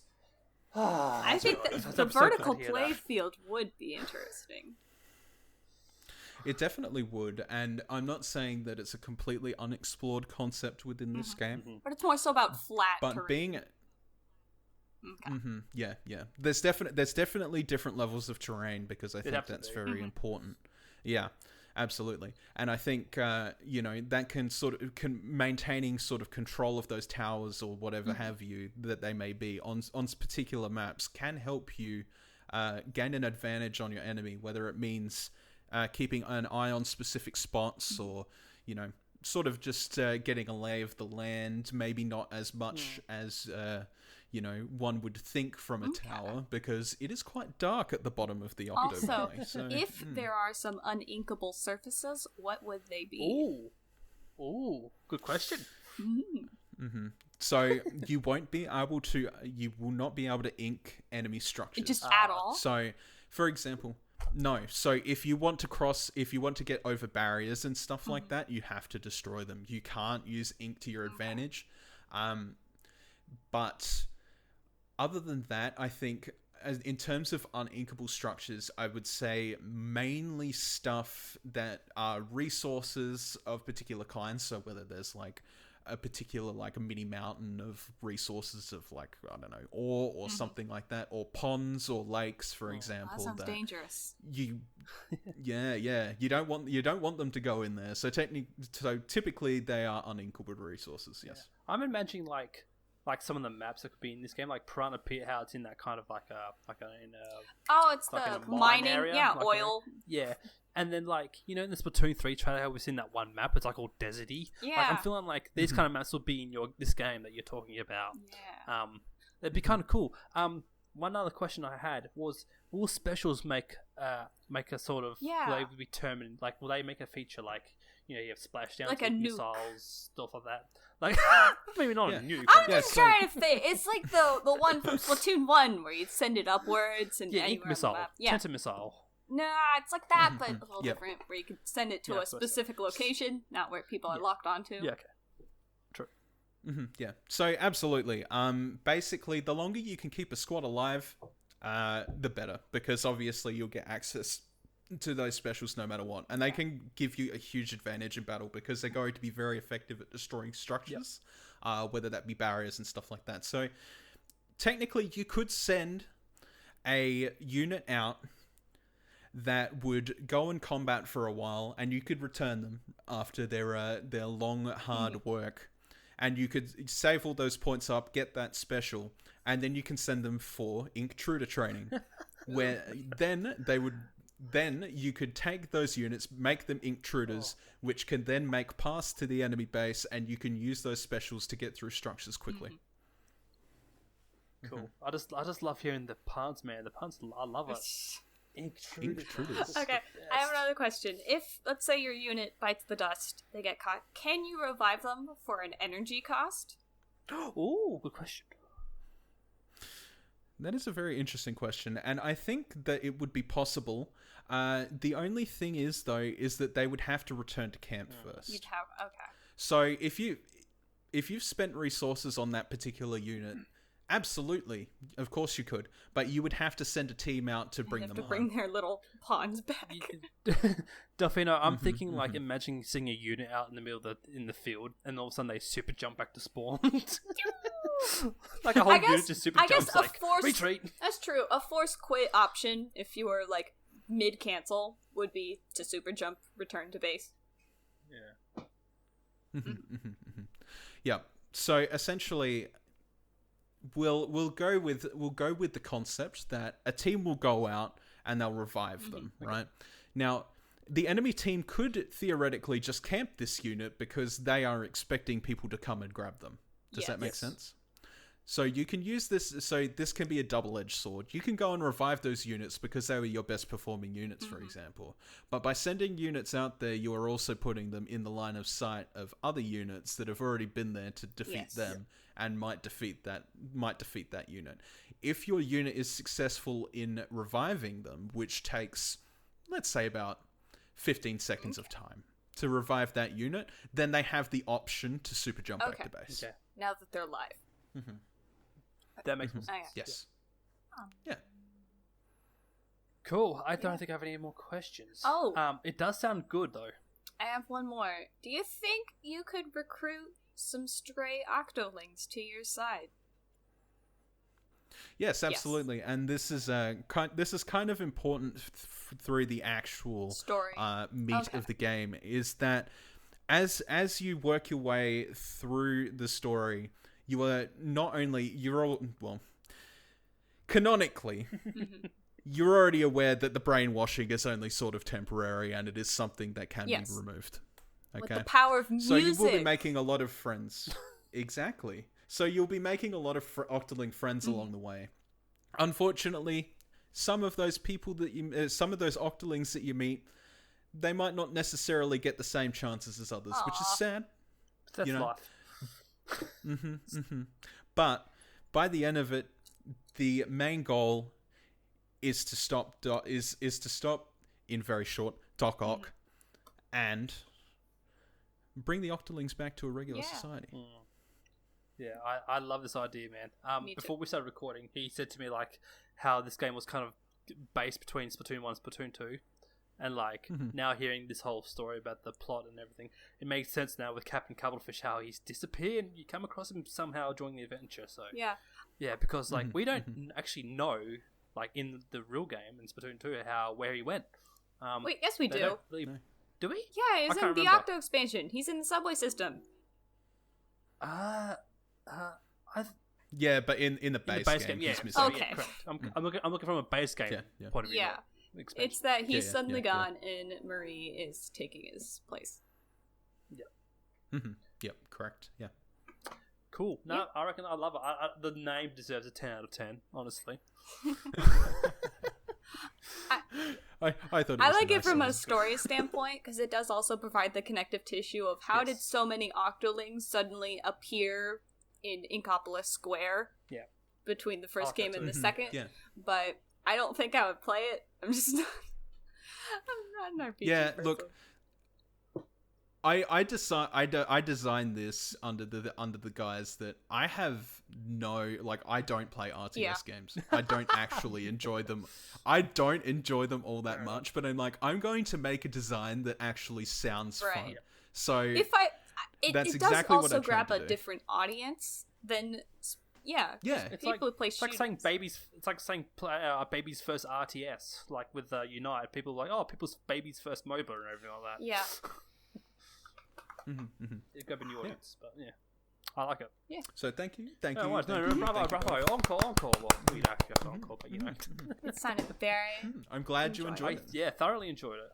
It's cool because, like, obviously looking at different point of views here of concepts. Like, you got a real-time strategy. I had an expansion pack. Like, it's crazy to think of like how many different things we can do. Like, we haven't heard Delfino's yet, so Yeah. I'm prepared for anything now. Lucky last stuff. Okay. No pressure. Alright, I'll time myself. Oh, I can hear the stopwatch. I do have a stopwatch on my wrist. Also, Bryce, you kept yours at a very neat 20 minutes. Very, very good. Ooh. Okay. So, Very good. 3, Very good. 2, Very good. 1, starting. So, it's Nintendo Direct time. An unknown Nintendo Direct. Maybe this year, maybe next year. But we get the title, the splash screen comes up. Start your engines. And everybody is so hyped. We're finally getting Mario Kart 9. It's gonna be the best thing in the world. Finally. And we already know 8 Deluxe is selling like hotcakes to this day. Wow. So whatever this is, it's gonna be absolutely perfect. And the trailer starts playing. The motors start revving, the carts, but what's this? They don't look like Mario, Peach. They kind of look like Squid Kids! Splat Zoom! Splat Zoom! My that's racing game. Title pending. great. I love Also, it. oh shoot, sorry. I forgot to mention. So everyone is up in a mush. Wait, this is not Mario Kart. Why are we putting Mario Kart resources into this Splatoon game? I'm absolutely mad. But as you start watching the trailer, and maybe even get your hands on the game because you feel obliged to buy it because it's a racing game, you start to learn that it's actually pretty fun. So, my thesis here is this is my game, and I get to put all my favorite things in it. So, the focus of this game is not individual racing, but rather team racing. So, there are 2 different teams, 5v5, with contrasting ink colors. So, we'll go with the original Splatoon colors, orange and blue. So, Nice. winning is determined by what rank everybody got on the team, and then adding those all up together and seeing which total is higher than the other.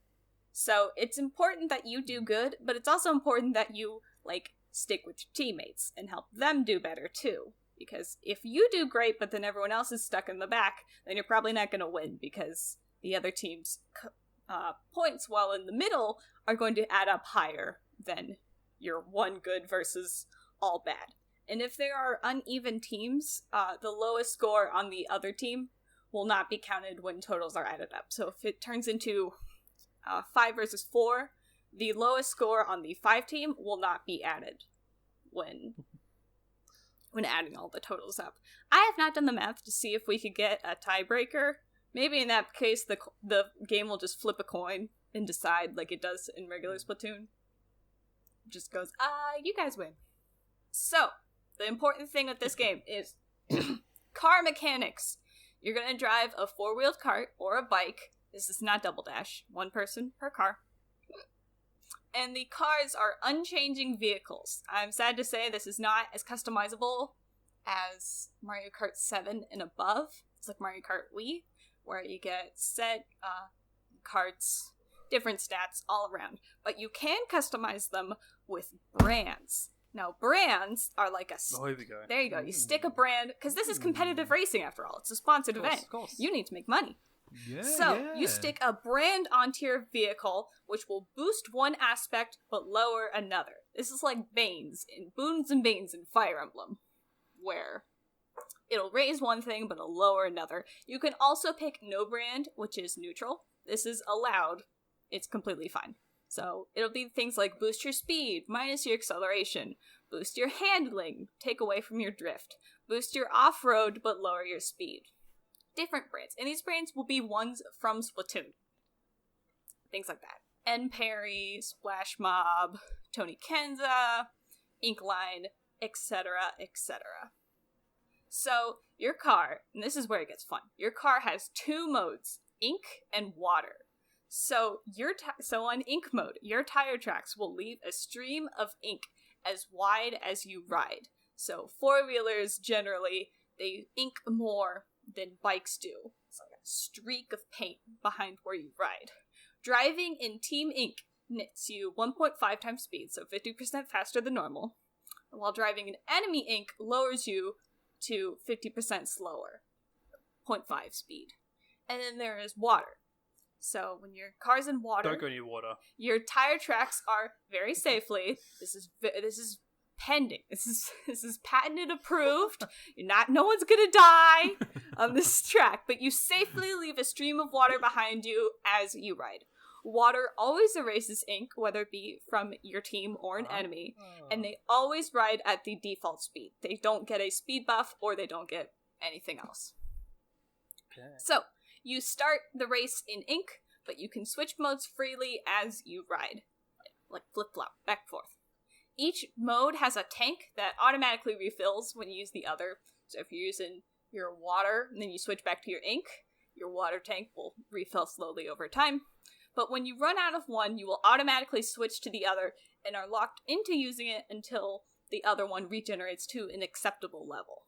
So there is more ink than water.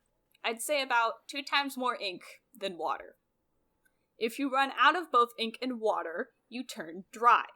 Dry vehicles are not as well lubricated as previous vehicles, so they only run about 2/3 the speed on the ground, normal 1 speed on enemy ink, and 0.25, so quarter speed on enemy ink, is really bad. They regenerate your ink and water faster than normal, but they don't turn back until the levels are full on both accounts. So you'll be running dry for a while, because water's going to really drain you. You can also, I want to give some quality of life things, because it's not fair to people who don't want to play with these limitations. You can edit the rules to that water and ink is infinite, if you wanted to, but in cool ranked battles, you have to have ink tank rules on. This is just like private community lobbies, or offline racing. You can have infinite. So there's car stats, speed, acceleration, handling drift, off-road. These are all things from Mario Kart, and including weight, how heavy your vehicle is. If you got a heavier vehicle, you can bump into other players, but usually you're slower. You also jump at a lower angle. Weight class varies between racers. And it's time. Do you want me to get into the racers now, or the item boxes? Item boxes. I'm curious if you're going to use specials or subs or Okay. weapons in this game. Whoop, whoop. Item boxes also refill your ink and water tanks when you hit one. So it'll refill your ink tank by 100% and your water tank by 50%. I'm really trying to limit how much you use water, because I want it to be team-based. So, items include... Oh no, I didn't finish this. Some sort of boosting item, like the mushroom. Zapfish. Seashell. Zapfish, something. Yeah. Boost- Zapfish actually works. Boost your power. Ink Mine. This is like the banana from Mario Kart. Quite visible on barren roads, but is a bit more hidden on inked roads. Alright, next we have curling bombs, which act like shells from Mario Kart. You can fling them in front or behind, and you hit an enemy car. They can hurt teammates if you want, but the general rule set is no friendly fire. Section Bomb acts like bombs from Mario Kart. A timed explosion of ink that will hurt enemy players and leave a small circle of ink wherever it was placed. Alright, and then here is the big kicker. Special. This is like Double Dash's special items. This is an item that varies from each player. So, various specials include Invisible Ink. Gives your cart unlimited ink and can blast through enemy ink without slowing down for about 10 seconds. Speeding Ink boosts you and your teammates' ink speed to 3 times triple speed on friendly ink and normal speed on enemy ink. Sprinkler Ink adds extra lawn hoses to the left and right of your cart, doubling your ink and water cover. Ink and water use is as normal. It doesn't drain faster than normal when it's like this. The Booyah Bomb sends a giant circle of ink somewhere random on the map. And there will be more of these custom abilities. These are just the ones. These are just the specials I came up with. So each racer, I will get into racers now because it's important to explain specials. There are 2 types of racers, default racers and custom racers. So defaults are unlocked as you play races and hit certain milestones. But at the beginning of the game, you can pick 2 racers to have at the start. We're talking Idolmaster rules, baby. If you really want to play with Pearl Marina, you can have them unlocked from the very start. You don't have to wait for them, but you'll have to wait for everybody else. So you get to pick which 2 you want at the beginning. So, the default racers I have include Callie, Marie, Pearl, Marina, Agent 3, male or female, Agent 4, male or female, and Agent 8, male or female. So you get to... Nice. Good choices. Good variety of choices. Yes. I wanted to give those choices. So here's the big thing. Custom racers. You can save up to 6 custom racers. So custom racers are username. And you can change everything about them. You can change species, gender, pronouns, hairstyle, eye color, skin color, outfits, special skills, voices, and poses. You can change everything about them. It's great. So, custom outfits, they do come in sets, so you can't go super crazy. There'll be like a Save and Run plastic set, an N Perry set, a Tony Kenza set, an Anaki set, etc. And also, I am adding way more hairstyles to the game. Oh. So many more hairstyles. Yes, please. Yes. You've listened. Of course I listened because I wanted to. I found some pictures online that someone made of different Octoling hairstyles. You can have twin tails, curly, a ponytail, bun, nice. half shaven, long, Octavio looking for the boys. It's absolutely great. So you can save up to 6 custom racers. You can also change their weight class. It's not like Mii's, where you had to go and actually make the Mii big to get them into the heavy class. You can just set it to that they are a certain outfit. So, where was I? I was talking about... Yeah, so there's heavy classes. In general, Pearl and Agent 8 are in the light class. Callie, Marie, and Agent 4 are in the medium class. Marina and Agent 3 are in the heavy class. That's where they sit, but you can customize it for your custom characters. Now, I have added something that I've always wanted in Mario Kart for a long time. Alternative outfits. So default, so you can always change the outfit on your custom character, but default characters have 4 different outfits that they can choose from. So it's stuff like this for Callie. It's her Squid Sister outfit, her casual outfit, her brainwashed outfit, and a color swap of her Squid Sister's outfit that looks like the Famicom. This was in a Splatoon live concert. And then Marie's is her Squid Sister one, her casual, her kimono outfit, and a Squid Sister's one that looks like Super Famicom. Same thing with Pearl Marina. The agents... Their special outfits are their agent outfits, the casual wear on the amiibo, and whatever outfit the amiibo unlocks in-game. So it could be the samurai gear, the schoolgirl outfit, the witch outfit, all that kind of stuff. So all these outfits are really great. But how do you unlock them? This is where Sheldon's shop comes into play. So I want to make this very clear. Sheldon's shop is not a microtransaction or premium currency store. Why would I ever add this in on purpose? We don't do that. What are you talking about? We don't do that in this Splat Zoom. So Sheldon sells you alternate outfits for default racers, lots of customization options for custom racers, outfit sets, hairstyles, poses, but it's very clear, Sheldon only sells aesthetic changes to the racer. He does not lock new vehicles, new racers, or special skills brands behind a paywall. Yes. Good Beautiful. Sheldon. Good. Yes. So you get money by racing or playing the battle mode. The higher you rank, the more money you receive. I'm not a business major. I'm not going to tell you the prices, but the highest price thing is a Raidmaker set for your custom racer. It's like pure gold. Ooh. You wear the hat on your head. It's crazy.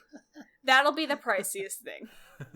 That's great. So you can check your records. I have some records to see how close you are to hitting certain achievements. So once you hit a milestone, stuff like race 100 races, collect a bunch of coins. Not coins, but some sort of other currency. You can, depending on the category, you can choose what you want to unlock. This is like Theatrhythm, where if you got enough shards of a certain color, you could pick from the shard category who you wanted to unlock. So these milestone unlocks include vehicles, racers, special skills for customs, and extra brands. Now, I have more secrets for you. There are some secret unlockables to get in the game. You have to either hit a certain criteria to unlock them, not milestones. You have to do a certain thing, like race really good. Or you can own their associated game on and have the save data on your Switch. And the game will check, and if you have it, you get to unlock them because we're going cross-generation, baby. This is like Rosalina from Mario Kart Wii. So first person is Gooigi. If you own Luigi's Mansion 3, you unlock Gooigi. Good inclusion. His whole Good body inclusion. changes color. Mm-hmm. Also, I should note, these special crossover people do not have alternate outfits. They just are themselves. Yeah, okay. Yep. So then, in the medium class, you can unlock Samus Aran from Metroid Dread. Ooh, that's a And left field throw in. she's wearing her fusion suit, or something like it. The goo part on the fusion suit, the blue, changes color as you race. And then, this one's fun. This is a me pick. If you own arms, you get to pick Dr. Coyle, a heavy class lady. The obvious one would have been Helix, but we already cover that with Gooigi. So we got this scary yeah. lady in her giant outfit. Her giant arms, driving a big ol' tiny car. So, I also have a few quality of life things I'd like to introduce. When racing online, you can change your character and or vehicle between races. This is really important to me because otherwise you'd have to back out and then come back in. It's this whole ordeal. This does not apply to Grand Prix races offline. So if you're doing a whole set of races, you can't change them. But if you are doing regular races offline, you can go change character, change vehicle.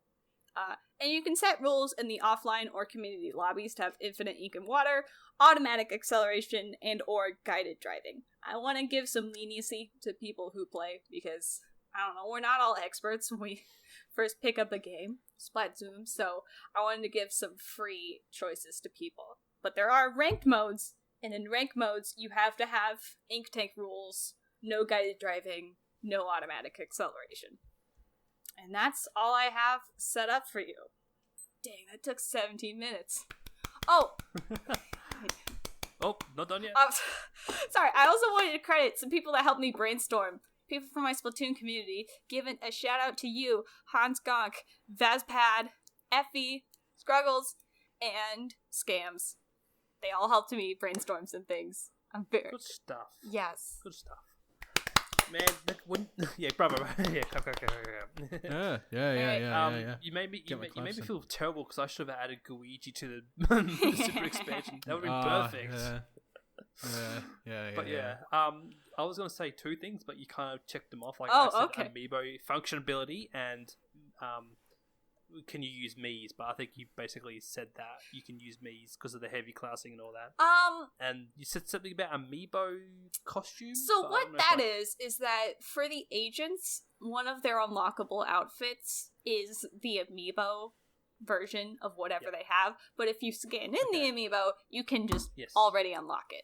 It does not Okay, cool. unlock Okay, having too easy. them in the Okay, game. yep. So if you don't have Agent 8 unlocked, but you scan in their Amiibo, it just has it on standby that whenever Sure, you get nice. them, you'll get their outfit too. It's cool. Nice. How many courses are you Yes, expecting? good question. How many stages Well, are in boy. Splatoon? Hold on. Okay. 6 times 4 times. What's 6 times 4? He's doing the math. 64. I think it's 6 times. 6 times. 24. 24. I Okay. think there's I think there's 30 or 32 maps. Okay.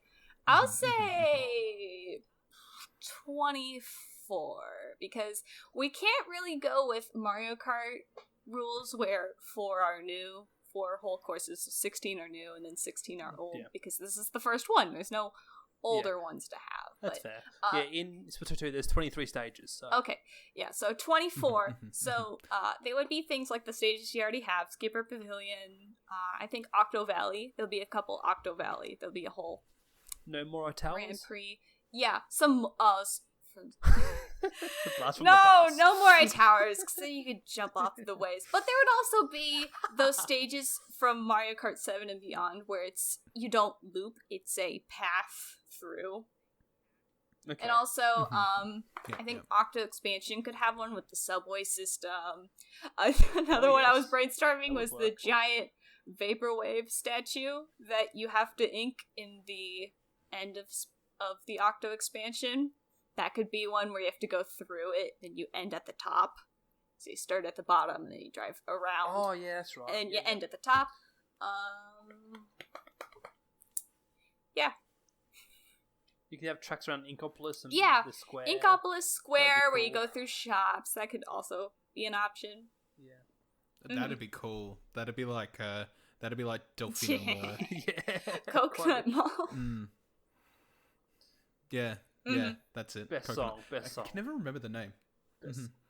I guess the other question is, I suppose, on top of that, while we're thinking about maths, is how many stages per Grand 4. Prix? So 4. 4. Okay, so it's for a total of 6 Grand Prix. Yeah. 6. One will be 6 Octo Grand Prix. themed, another could be Salmonage themed, another... Will they have punny names? Yes, but I'm not the best at making punny names, so we'll have to consult the Squid writing Cup. team about that. Fair enough. Tentacle Cup. Yeah. Given that racing in this game is equivalently a battle mode in a Yes. racing Yeah. game at the same time, will there still actually be just a Yes. battle mode a la like Mario Yes, Kart? so the battle Okay. mode, Okay. Hans had provided inspiration about a Tron one, where maybe you could lock people in with an ink path. That's an option. Yeah. I was Nice, thinking more yeah. so just returning to Turf War. How much of this terrain can you ink? And it'll be a Turf battle War, mode, yeah. so it'll look more like the stages in Splatoon, where Yep. it's like a circle, square shaped thing, where how much can you ink just by racing? Sure, yeah. And at the end, they determine just like Very original cool, very Splatoon. Nice. Yes. I really don't have any Given- questions. What's going on? I thought of everything! Well, Yeah, you sure have. yeah, yours is actually extremely detailed, but I do have another one. Given that there are collaboration things just within the games themselves, all right, this opens up the opportunity Yes. for DLC. Now, obviously, we have been talking about DLC, but if there's crossovers in the games, what other crossover DLC should we expect? I would imagine that the big DLC thing, it's not so much a crossover as it is whenever Splatoon 3 comes out, that we'd get a lot of Splatoon 3 themed things. Perhaps Salmonids. They're not confirmed, but they're not deconfirmed either. So maybe you can lock them as a custom racer.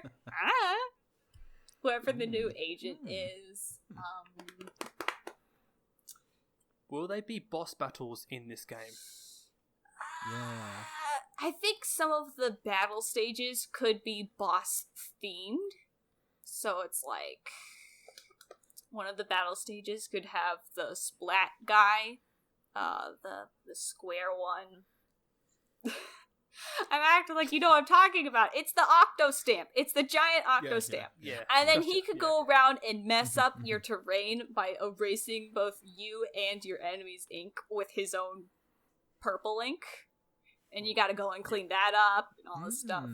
I think one good boss I'm thinking from the Octo expansion is the big giant on the unicycle. He has a big spot roller. Yeah, the I feel like samurai guy. He'd be good. Yeah, samurai. Yeah, he'd be kind of good, I think, in a way as a boss. Yeah, but it's not so much Diddy Kong Racing. There could be Diddy Kong Racing elements. I think a fun one would be. I haven't thought so much of a story mode as it is, again, like Theat Rhythm, where it'll randomly select 4 courses for you to race, and if you race them, you get a certain prize or something like that. But I could see DJ Octavio wanting to race you in like a giant flying machine, and you gotta beat him in the course like you would Wizpig. Yeah. I was about to say Wizpig. Be just Can your vehicle fly, and is there anti-gravity? no. I know we don't love Mario Kart Wii around here, but this is not. I like it. I guess so. I like it a lot too. It's certainly got broken aspects, but there's a reason it's the best selling one. It's more like Mario Kart Wii, where you can do tricks off of slopes, and then those give you a speed boost. It's just a general thing, but no paraglider sections. That's fair. Nah. And no underwater sections, because you die. So poor squid. This is a weird question, but like in Mario Kart, we have the item as a blue shell. Is there a special or an item equivalent in this Zoom Splat? Yeah, Splat Zoom. You'll have Splat Zoom. Sorry, you'll have to help me remember. I mean, maybe the auto bomb, but it'd really have to run. That could be the auto bomb. Could be the curling bomb equivalent of a red shell. Well, you know, like in Splatoon 1, they had the Seekers. Yeah. That could be like a red shell kind of thing, I guess. Yeah. Like a blue shell. Instead of the curling bomb, you have the Seeker. Maybe like a Tenta missile, because that's guided. That is, but that would be a special. Yeah, that's true. Okay, yeah. I've decided. Yeah, true. One of your special abilities can be the blue shell. Okay. And then maybe another special ability could be like the barrier. I'm just like imagining don't like touch killer whale or stingray. That would be broken. Yes. Because like in the way that works in Splatoon right at the moment is like you can use a stingray through walls and all that. Same with the killer whale. In this racing game, I feel like it wouldn't really work properly. Yeah, because you're going in a loop. I'm trying to think of planning ahead, like things in front of you, loops, all that kind of stuff. Yep. Yeah, I really want to encourage team racing. So work together with your team, stay grouped together. Use the ink. Yep. Which I think is a really neat That concept. is. I think that's awesome. Yeah. The other thing that I really like is the fact that you've incorporated brains, which is like that's something in Splatoon that like largely sort of goes over your head because you look at an item set and you're like, oh yeah, I'll pick that sort of thing. Or you know, you'll pick clothing, you'll be like, oh yeah, that's a cool design. But like, as for actual brands, I think that's really neat. I think that's a nice little. It gets tidbit the to culture, design. and it gets that brands naturally have a boosted stat that they like to give. They have a functionality. Yeah, and the one that they don't like to give. Again, you can run brandless if you so choose. If you're not liking how it sways your numbers. Yeah. Well, I'm out of questions. I think I am too. But Wacko Jacko did put into my brain, perhaps anti-gravity could work, maybe, in... Because like, I was just thinking, like, you know how in the game, like when you're in ink, you can stick... But then the problem comes in who's first to ride. Although maybe those anti-gravity sections could already have inked paths for you. Like, the left would be all orange, and then the right would be blue. Yeah, and, and they can't be removed. Yeah. It's permanent. Okay. Like someone... I would be thinking like, let's put this into perspective. Let's say somebody gains enough speed in front of the team, right? And they make an ink path, and you have like a tunnel sort of structure where you could go like up and around as if like a loop-the-loop type of thing. And that person's gained that amount of speed enough to make that loop-the-loop, right? But the people behind them might not necessarily be fast enough. Whereas, like, if you're following the ink trail because of the boosted speed, you would actually technically be able to make that regardless of your base speed. Yeah. Does that make sense? Yeah.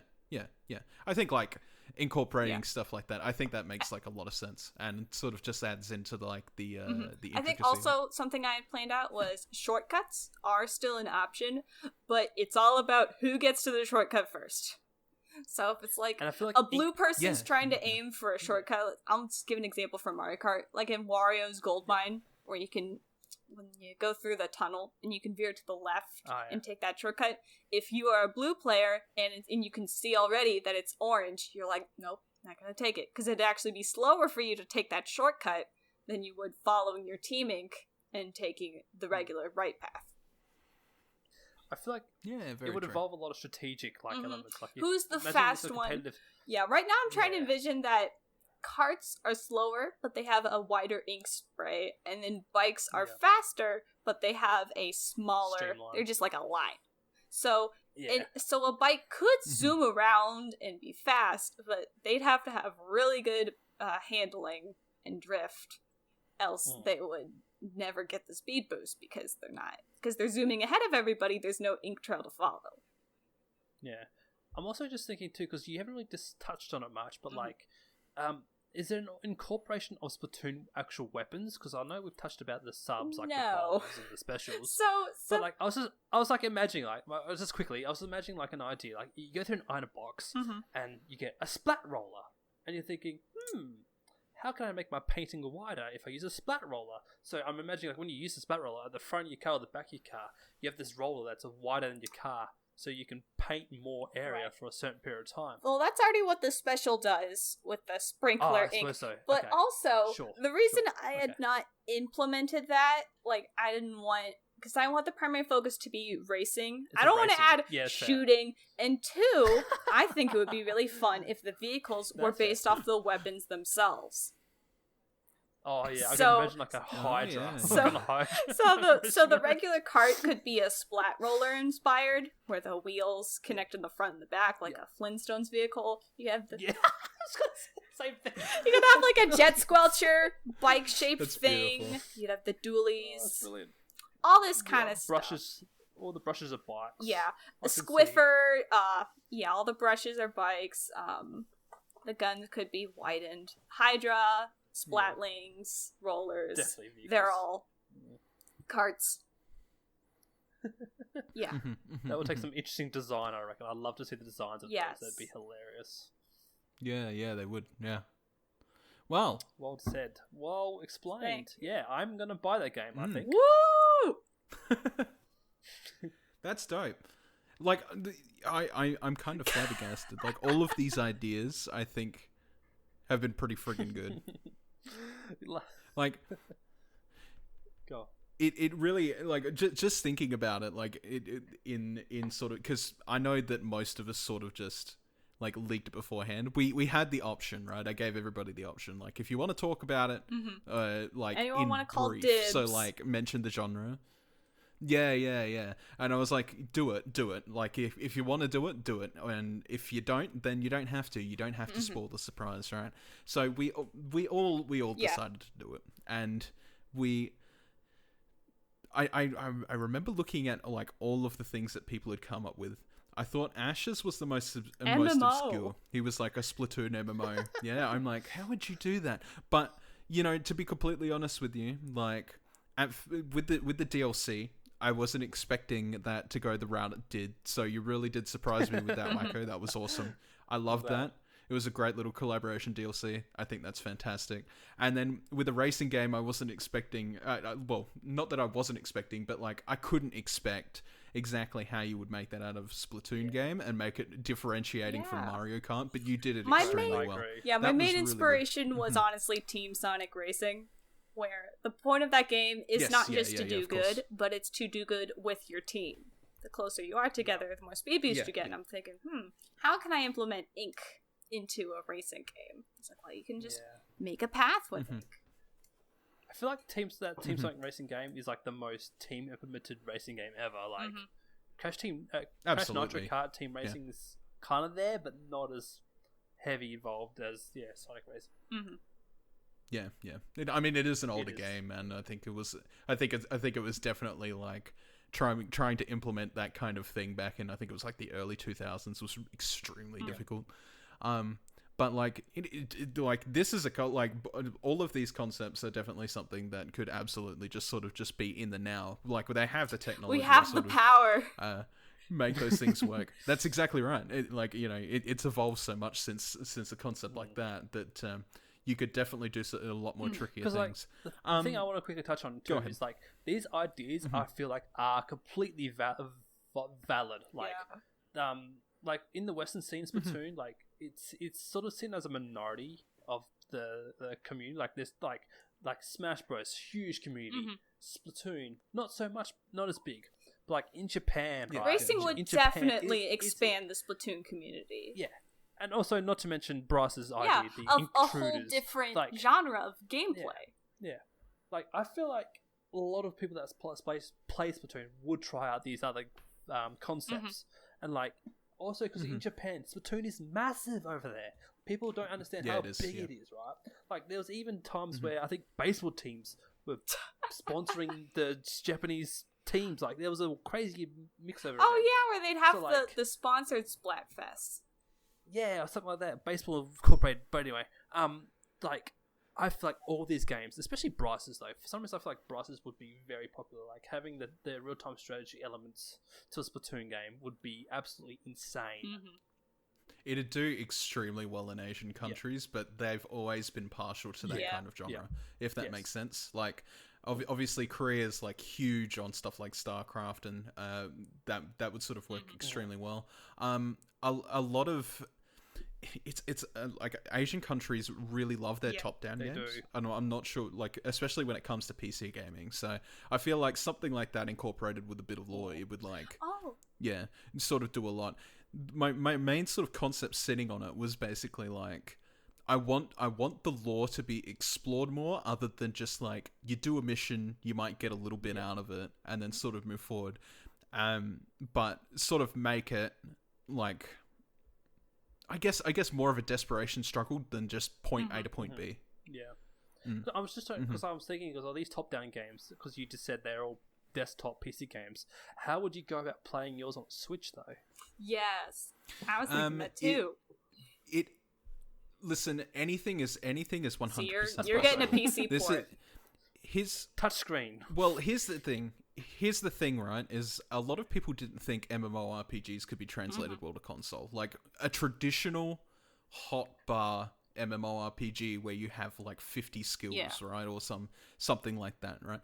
But the reason I think anything is possible is, and I'm going to say it a million times, but Final Fantasy XIV does that shit on controller extremely well, and I don't think RTSs can be devoid from that, like exception to the rule. Does that make sense? I think it's absolutely possible to make anything into a control scheme if you plan it well enough. It just needs to be thought out primarily as a controller based game, and not keyboard mapped to keyboard and mouse. The thing about that's exactly right. And I mean, like, you could use Joy-Con motion controls to sort of like control the map if you wanted, or you could just delegate it to the right stick, or you could have a mobile version, sort of like with the Switch Lite, for example, you could use touchscreen controls to sort of, because Splatoon, let's be real, has the two control methods that it does, right? But it primarily started off as one control method, which was six gyro. Yeah, I was about to say 6 axis, and I'm like playing too much PlayStation. But my point is like, back in the day with Splatoon 1, I'm like, I really wish I could just do this with controls. You could in co-op only, right? And even then it was very awkward for whoever was holding the other controller. That's exactly right. Yeah, but like Splatoon 2 did it extremely well. Like they moved up, they fixed it up, they made it better, and it was good. And they made it as sort of, you can pick either one. And I think like that sort of falls under the same banner of like, you could do that with an RTS. Yeah. Like, there's no reason you couldn't. Yeah. You just got to not have way too many, like, especially with StarCraft and stuff like that, there's a lot of hotkeys and stuff like that. Like, you need to cut that down a little bit. And if everybody's on the same playing field, it's not so bad. Would you have cross-platform on your game? Look, if Nintendo ever decide they're releasing things on PC, then sure. I mean, they're going to be doing it with Unite anyway. There was so. that one game, Daemon X Machina. Yeah, that one was crossed. So was Astral Chain. What? I thought that was just a single player game. I didn't think there was multiplayer. No, I meant that it's been released on multiple consoles. Oh, sorry. Yeah, okay. Multiple things. Okay. Yeah. Yeah, gotcha. Damon X Machina is kind of like a weird beast, though. Like, it didn't really do well on the Switch. Fix that thing. It was supposed to be something on the Switch that people I were feel supposed like to it be was excited trying about when to- it came out, and it was It was just trying like to aim for a Xenoblade crowd. And it was like... yeah, it was. Yeah, we were all absolutely, scared. and it didn't do it. Yeah. Like, I played a little bit of it at PAX because I never picked it up, and I was just like, who is this meant for? It's made for Gundam people. Yeah, probably. It is, but it's not even. It's not even a close. great yeah, like it's not like. God, what's a good example? Like Seed. Xseed? I think That's a was it publisher. No. There was a game. God, I can't remember what it was called. Xenosaga. No. It was like one where you just built your own custom robot and you sort of did Banjo-Kazooie it's like nuts and it's like an bolts. established. Custom No. Robo. Wrong. No, it's an established series on PlayStation, and I don't think it's in a game in a while. But I can't remember right now. But yeah, no, I feel like it was aiming towards the whole like customize your robot and do things crowd, but it didn't really do that well enough to sort I of think the justify problem there is that Yeah. Gundam nerds are all physical people. They're not into digital video games. Yeah. They're too busy No, that's watching very true. anime and making a new One Gundam. thing sorry, go on. No, I'm just railing on and on about Gundam. The only thing I know about Gundam is from Sergeant Frog. Fair enough. One thing I was going to talk about is I don't know what inspired your ideas, guys, but like for me, right, my idea of having this DLC with the gear and everything is that for some weird reason in Splatoon 2, right, there's some weird exclusivity going on with the gears, right? So in Japan, the original games, they had their own outfits where only if you had a copy in Japan, you were able to get this gear. Yeah. Not available to the rest of the world, right? So, like, there was also a competition. I think some people submitted some entries to design the next exclusive gear. Merch. Yes. And so, unfortunately, to the rest of the world, we couldn't get these gears unless you had a JP copy and you were able to get a code. So I guess like the idea from behind my inspiration was that we can have a gear for everyone. So, yeah. I think also a quality of life thing your DLC would include was just to break the region lock. Yes, correct. Yeah. And also, this is such a tiny complaint from me, unlock the rest of the Octoling gear, because in Salmon Run you can get the Octoling goggles from the first game, but you cannot get the outfit and the boots. They were meant to be in Salmon Run, but it never happened. Let those be free. I thought they were purchasable. No, shops, you're thinking weren't the they? Neo Octo. I'm talking the Oh, Splatoon you're 1 saying, designed. Right, Octo correct. outfit. Yes. Okay, yes, no. Very different. Nope, I decided not to put that in for some reason. Oopsie. That's okay, though. All right, guys. Ooh. How long have we been recording? That was 2 hours. 2.5 hours. But you know what? That was fantastic. I really enjoyed that, and I loved all the ideas that come out of it, and I would love to do this again sometime. Imagine if one of our ideas came real, though. Like, just imagine. Oh my god. Then I would have to question Which whether they're one is listening the into the most podcast. likely? I was going to ask that question. I feel like Yours I would don't be the wanna be biased, easiest. but- Just Yeah, extra yeah, DLC. exactly. Because they could easily do Nothing it. Just big. like copy paste over some models and stuff like that. But I could also see the racing game. Because Yes, also. I feel it's been a very long time between 8 being released and any new 8 content. Well, the problem is, right, people will still play Mario Kart Tour. So the less people, until less people start playing that, they'll probably make a new Mario Kart game.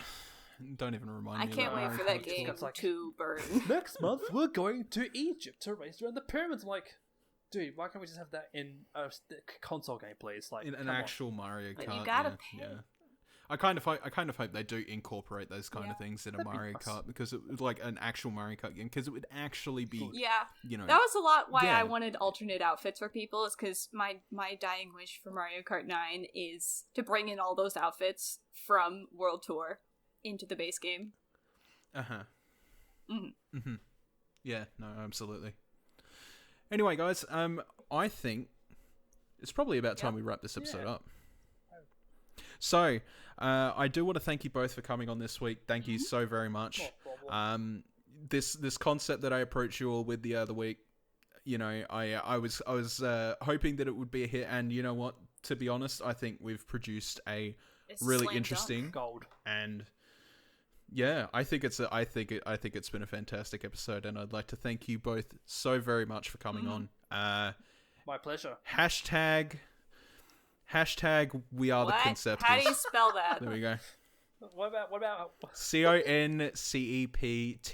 about we are the Conceptors. Intruders? No. Splatoon. Alright then. No, that'd be pretty. Splatoon Splat Zoom. No. Okay, No, okay. pick one of those Hashtag hashtags. You're a Concept is squid good. now. That's Yes, the one. okay, that'll Yes. do. Yeah, you're a squid. That's the one. You're a a kid squid now. now. You're All right. a squid. You're a squid. You're a squid. a kid now. I'm pretty sure on YouTube there's an hour-long loop of just that. Jump around now. Of course there is. Are you kidding me? Of course there is. Anyway, guys, thank you very much for listening to the House of Mario. If you've enjoyed the show, please leave us a nice, juicy 5-star rating and maybe some feedback. That'd be good too. And you can find us on most socials at the House of Mario. You can find me at Ivy Riven on Twitter. Guys, do you want to plug your Twitter handles? Delfino, you go first. Okay, well, I have a lot to plug, so how about you go first, Jacko? All right. I guess the only thing I have to plug is at _Wacko Jacko. The O on the end is a 0. I stream casually shiny hunting and mainly YouTuber gameplay on Splatoon 2. Yeah, he's a pro player. Oh, please. I'm nowhere near pro. I may be all X rank, but geez, I'm far from pro. X rank is not pro. Are you kidding? Well, Anyways, it's overrated. I will. Just pat yourself on the back, goddamn. X rank, man. All I can get is like A+. I envy you. What? That I'm in the A+ category? Dude, you have no idea how bad some teammates in X rank are. Oh god. I feel discussion like It is. No, it is. That's a whole new I podcast. feel like that picture of Will Smith in a big pansy outfit as an adult, surrounded by all the little kids in little pansy outfits, being like level 40 something. And when I play ranked, everyone's in the 15s. It's like that. I've been playing so long. Alright. I'm not the. Your plug's to finish. Yeah, Delfino, plug. plug. So I have a podcast. I do it with my sister. It's called The Super Show Saga. And we look at the Mario 3 cartoon. We'll be looking at the Mario World cartoon. And perhaps more. We'll have to see how schedules line up. It uploads every Monday on my YouTube channel, Delfino Durians. And every Wednesday on podcast services, Apple Podcasts, Spotify, and recently Audible, Amazon Music. They sent me an email. We're like, hook it up, yo. I did. It's pretty simple. But please subscribe to me on YouTube. Jeff Bezos. Please subscribe to me on YouTube to get the visual aided content. That's the other thing about YouTube videos, is that I'll put episode clips up, like pictures from the episode as we're talking about it. So if you don't know what we're talking about, you can watch the YouTube video and see what we're talking about. It's really good. Bryce was on an episode recently. That one will be uploaded next week, because today, the day we're recording, Hell yeah. is the one before it, Do the Koopa. Next week is Cootie Pie Rocks. Beautiful.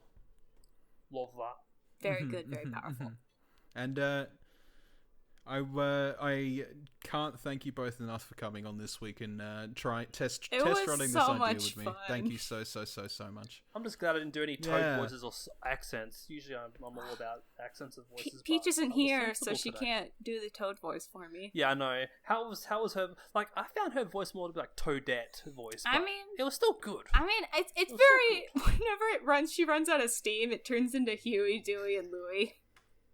Oh no. Well, you know.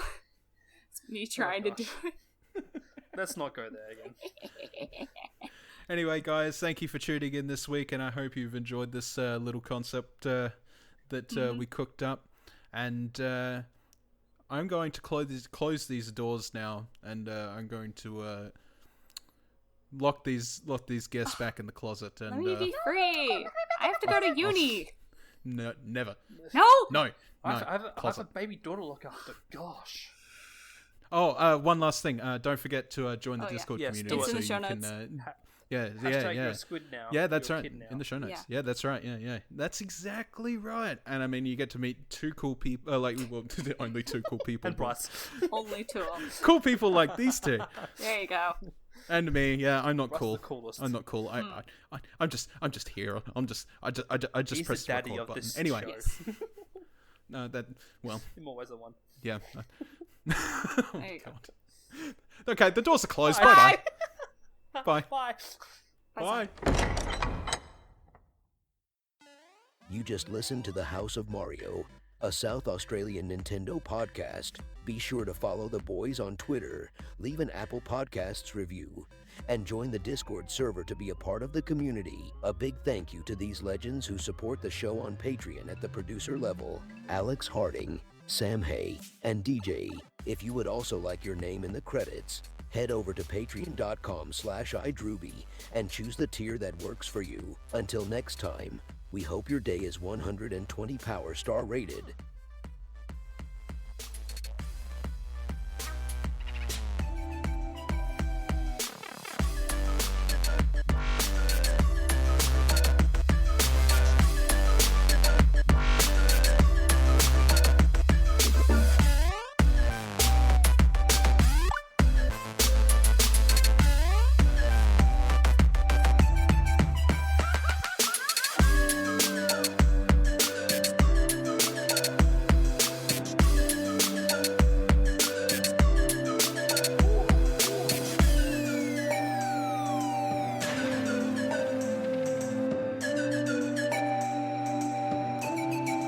I'm tired.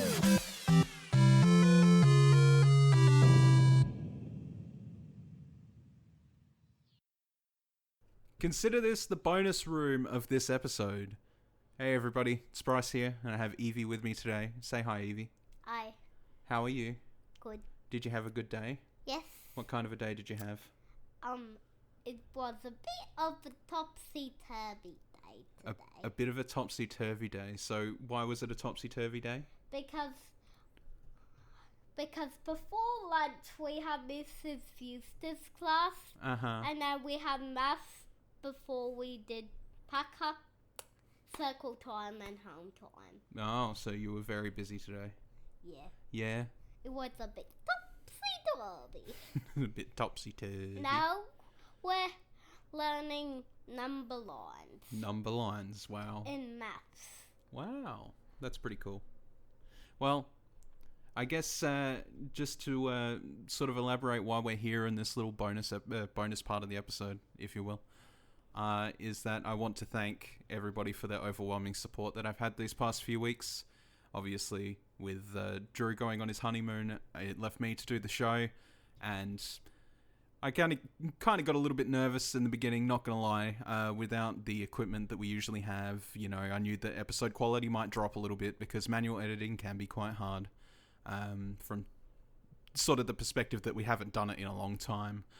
And despite that, the episodes have come out, and I've had a lot of positive comments especially regarding the skit episode. I feel like a lot of people, even people that I'd never heard from before, were commenting on it, and I'm so very happy to see that it was so well received. Obviously, with this one being in school, I couldn't be too loud, so it didn't come out exactly the way I envisioned, but I think I got the message across, which was good. And obviously last week I had an amazing episode with Mettadox, and we got into a lot of Pokemon detailed talk. That was a lot of fun. I can't deny that whatsoever. You really like playing with that mic arm, don't you? I'm just holding on so I can't fall off. Okay. She's sitting on my leg. Anyway, and this episode was a concept that I sort of cooked up in a week, and I was really, really keen to do it, and I think it turned out absolutely awesome. So I would really love to see something like this return again or do it again. Drew was questioning whether he should get in on it. He's like, well, if Ash can't get on, do you want me to jump in? I'm like, yeah, but if you do that, you're going to come up with a game concept in less than 24 hours. And I think most of us have been thinking of it for over a week. So we definitely tried to get as much detail in as we could and thought about all the little logistics. So I kind of said, nah, it's okay. I'll just take the reins again for this week, and then we'll do this again sometime, because I think it's going to be really awesome. And to my absolute, I guess, confidence, I think it turned out extremely well. So I just wanted to thank everybody for their overwhelming support. Again, I had a lot of people sort of message me and say, hey, look, if you need assistance, I'm happy to jump on, or hey, this episode was really great, or, there was a little bit of constructive criticisms as well, which was good, because that always helps. We always ask for it on the show, whether it be through the Discord or whether it be through commentary on the podcast reviews or what have you. We always appreciate it, and we want to make this show the best show it can possibly be. So, yeah. Just sitting from my perspective, I'm extremely happy that I got these few episodes to sort of just experiment. For my sake, in some regards, because I needed a little bit of creative flair just to sort of tide over. I find like creating things, as I mentioned in the skit episode, I find creating things very elating and sort of relaxing.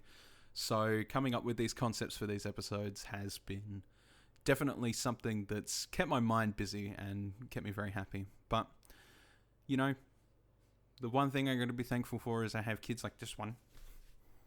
Isn't that right? Yeah. Yep. Mwah. Cutie.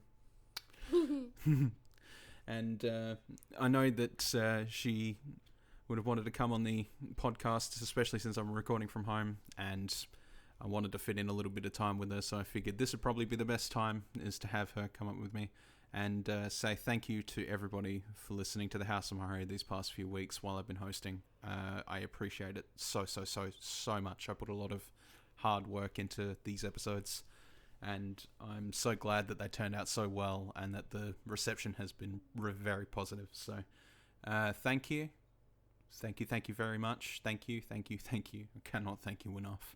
And Evie, What? Guess what? What? We're going back to regular schedule next week. Yep, it's going to be Daddy and Drew again. Sound cool? Yeah. Yeah, I think that's pretty cool. I miss my best friend. Yeah.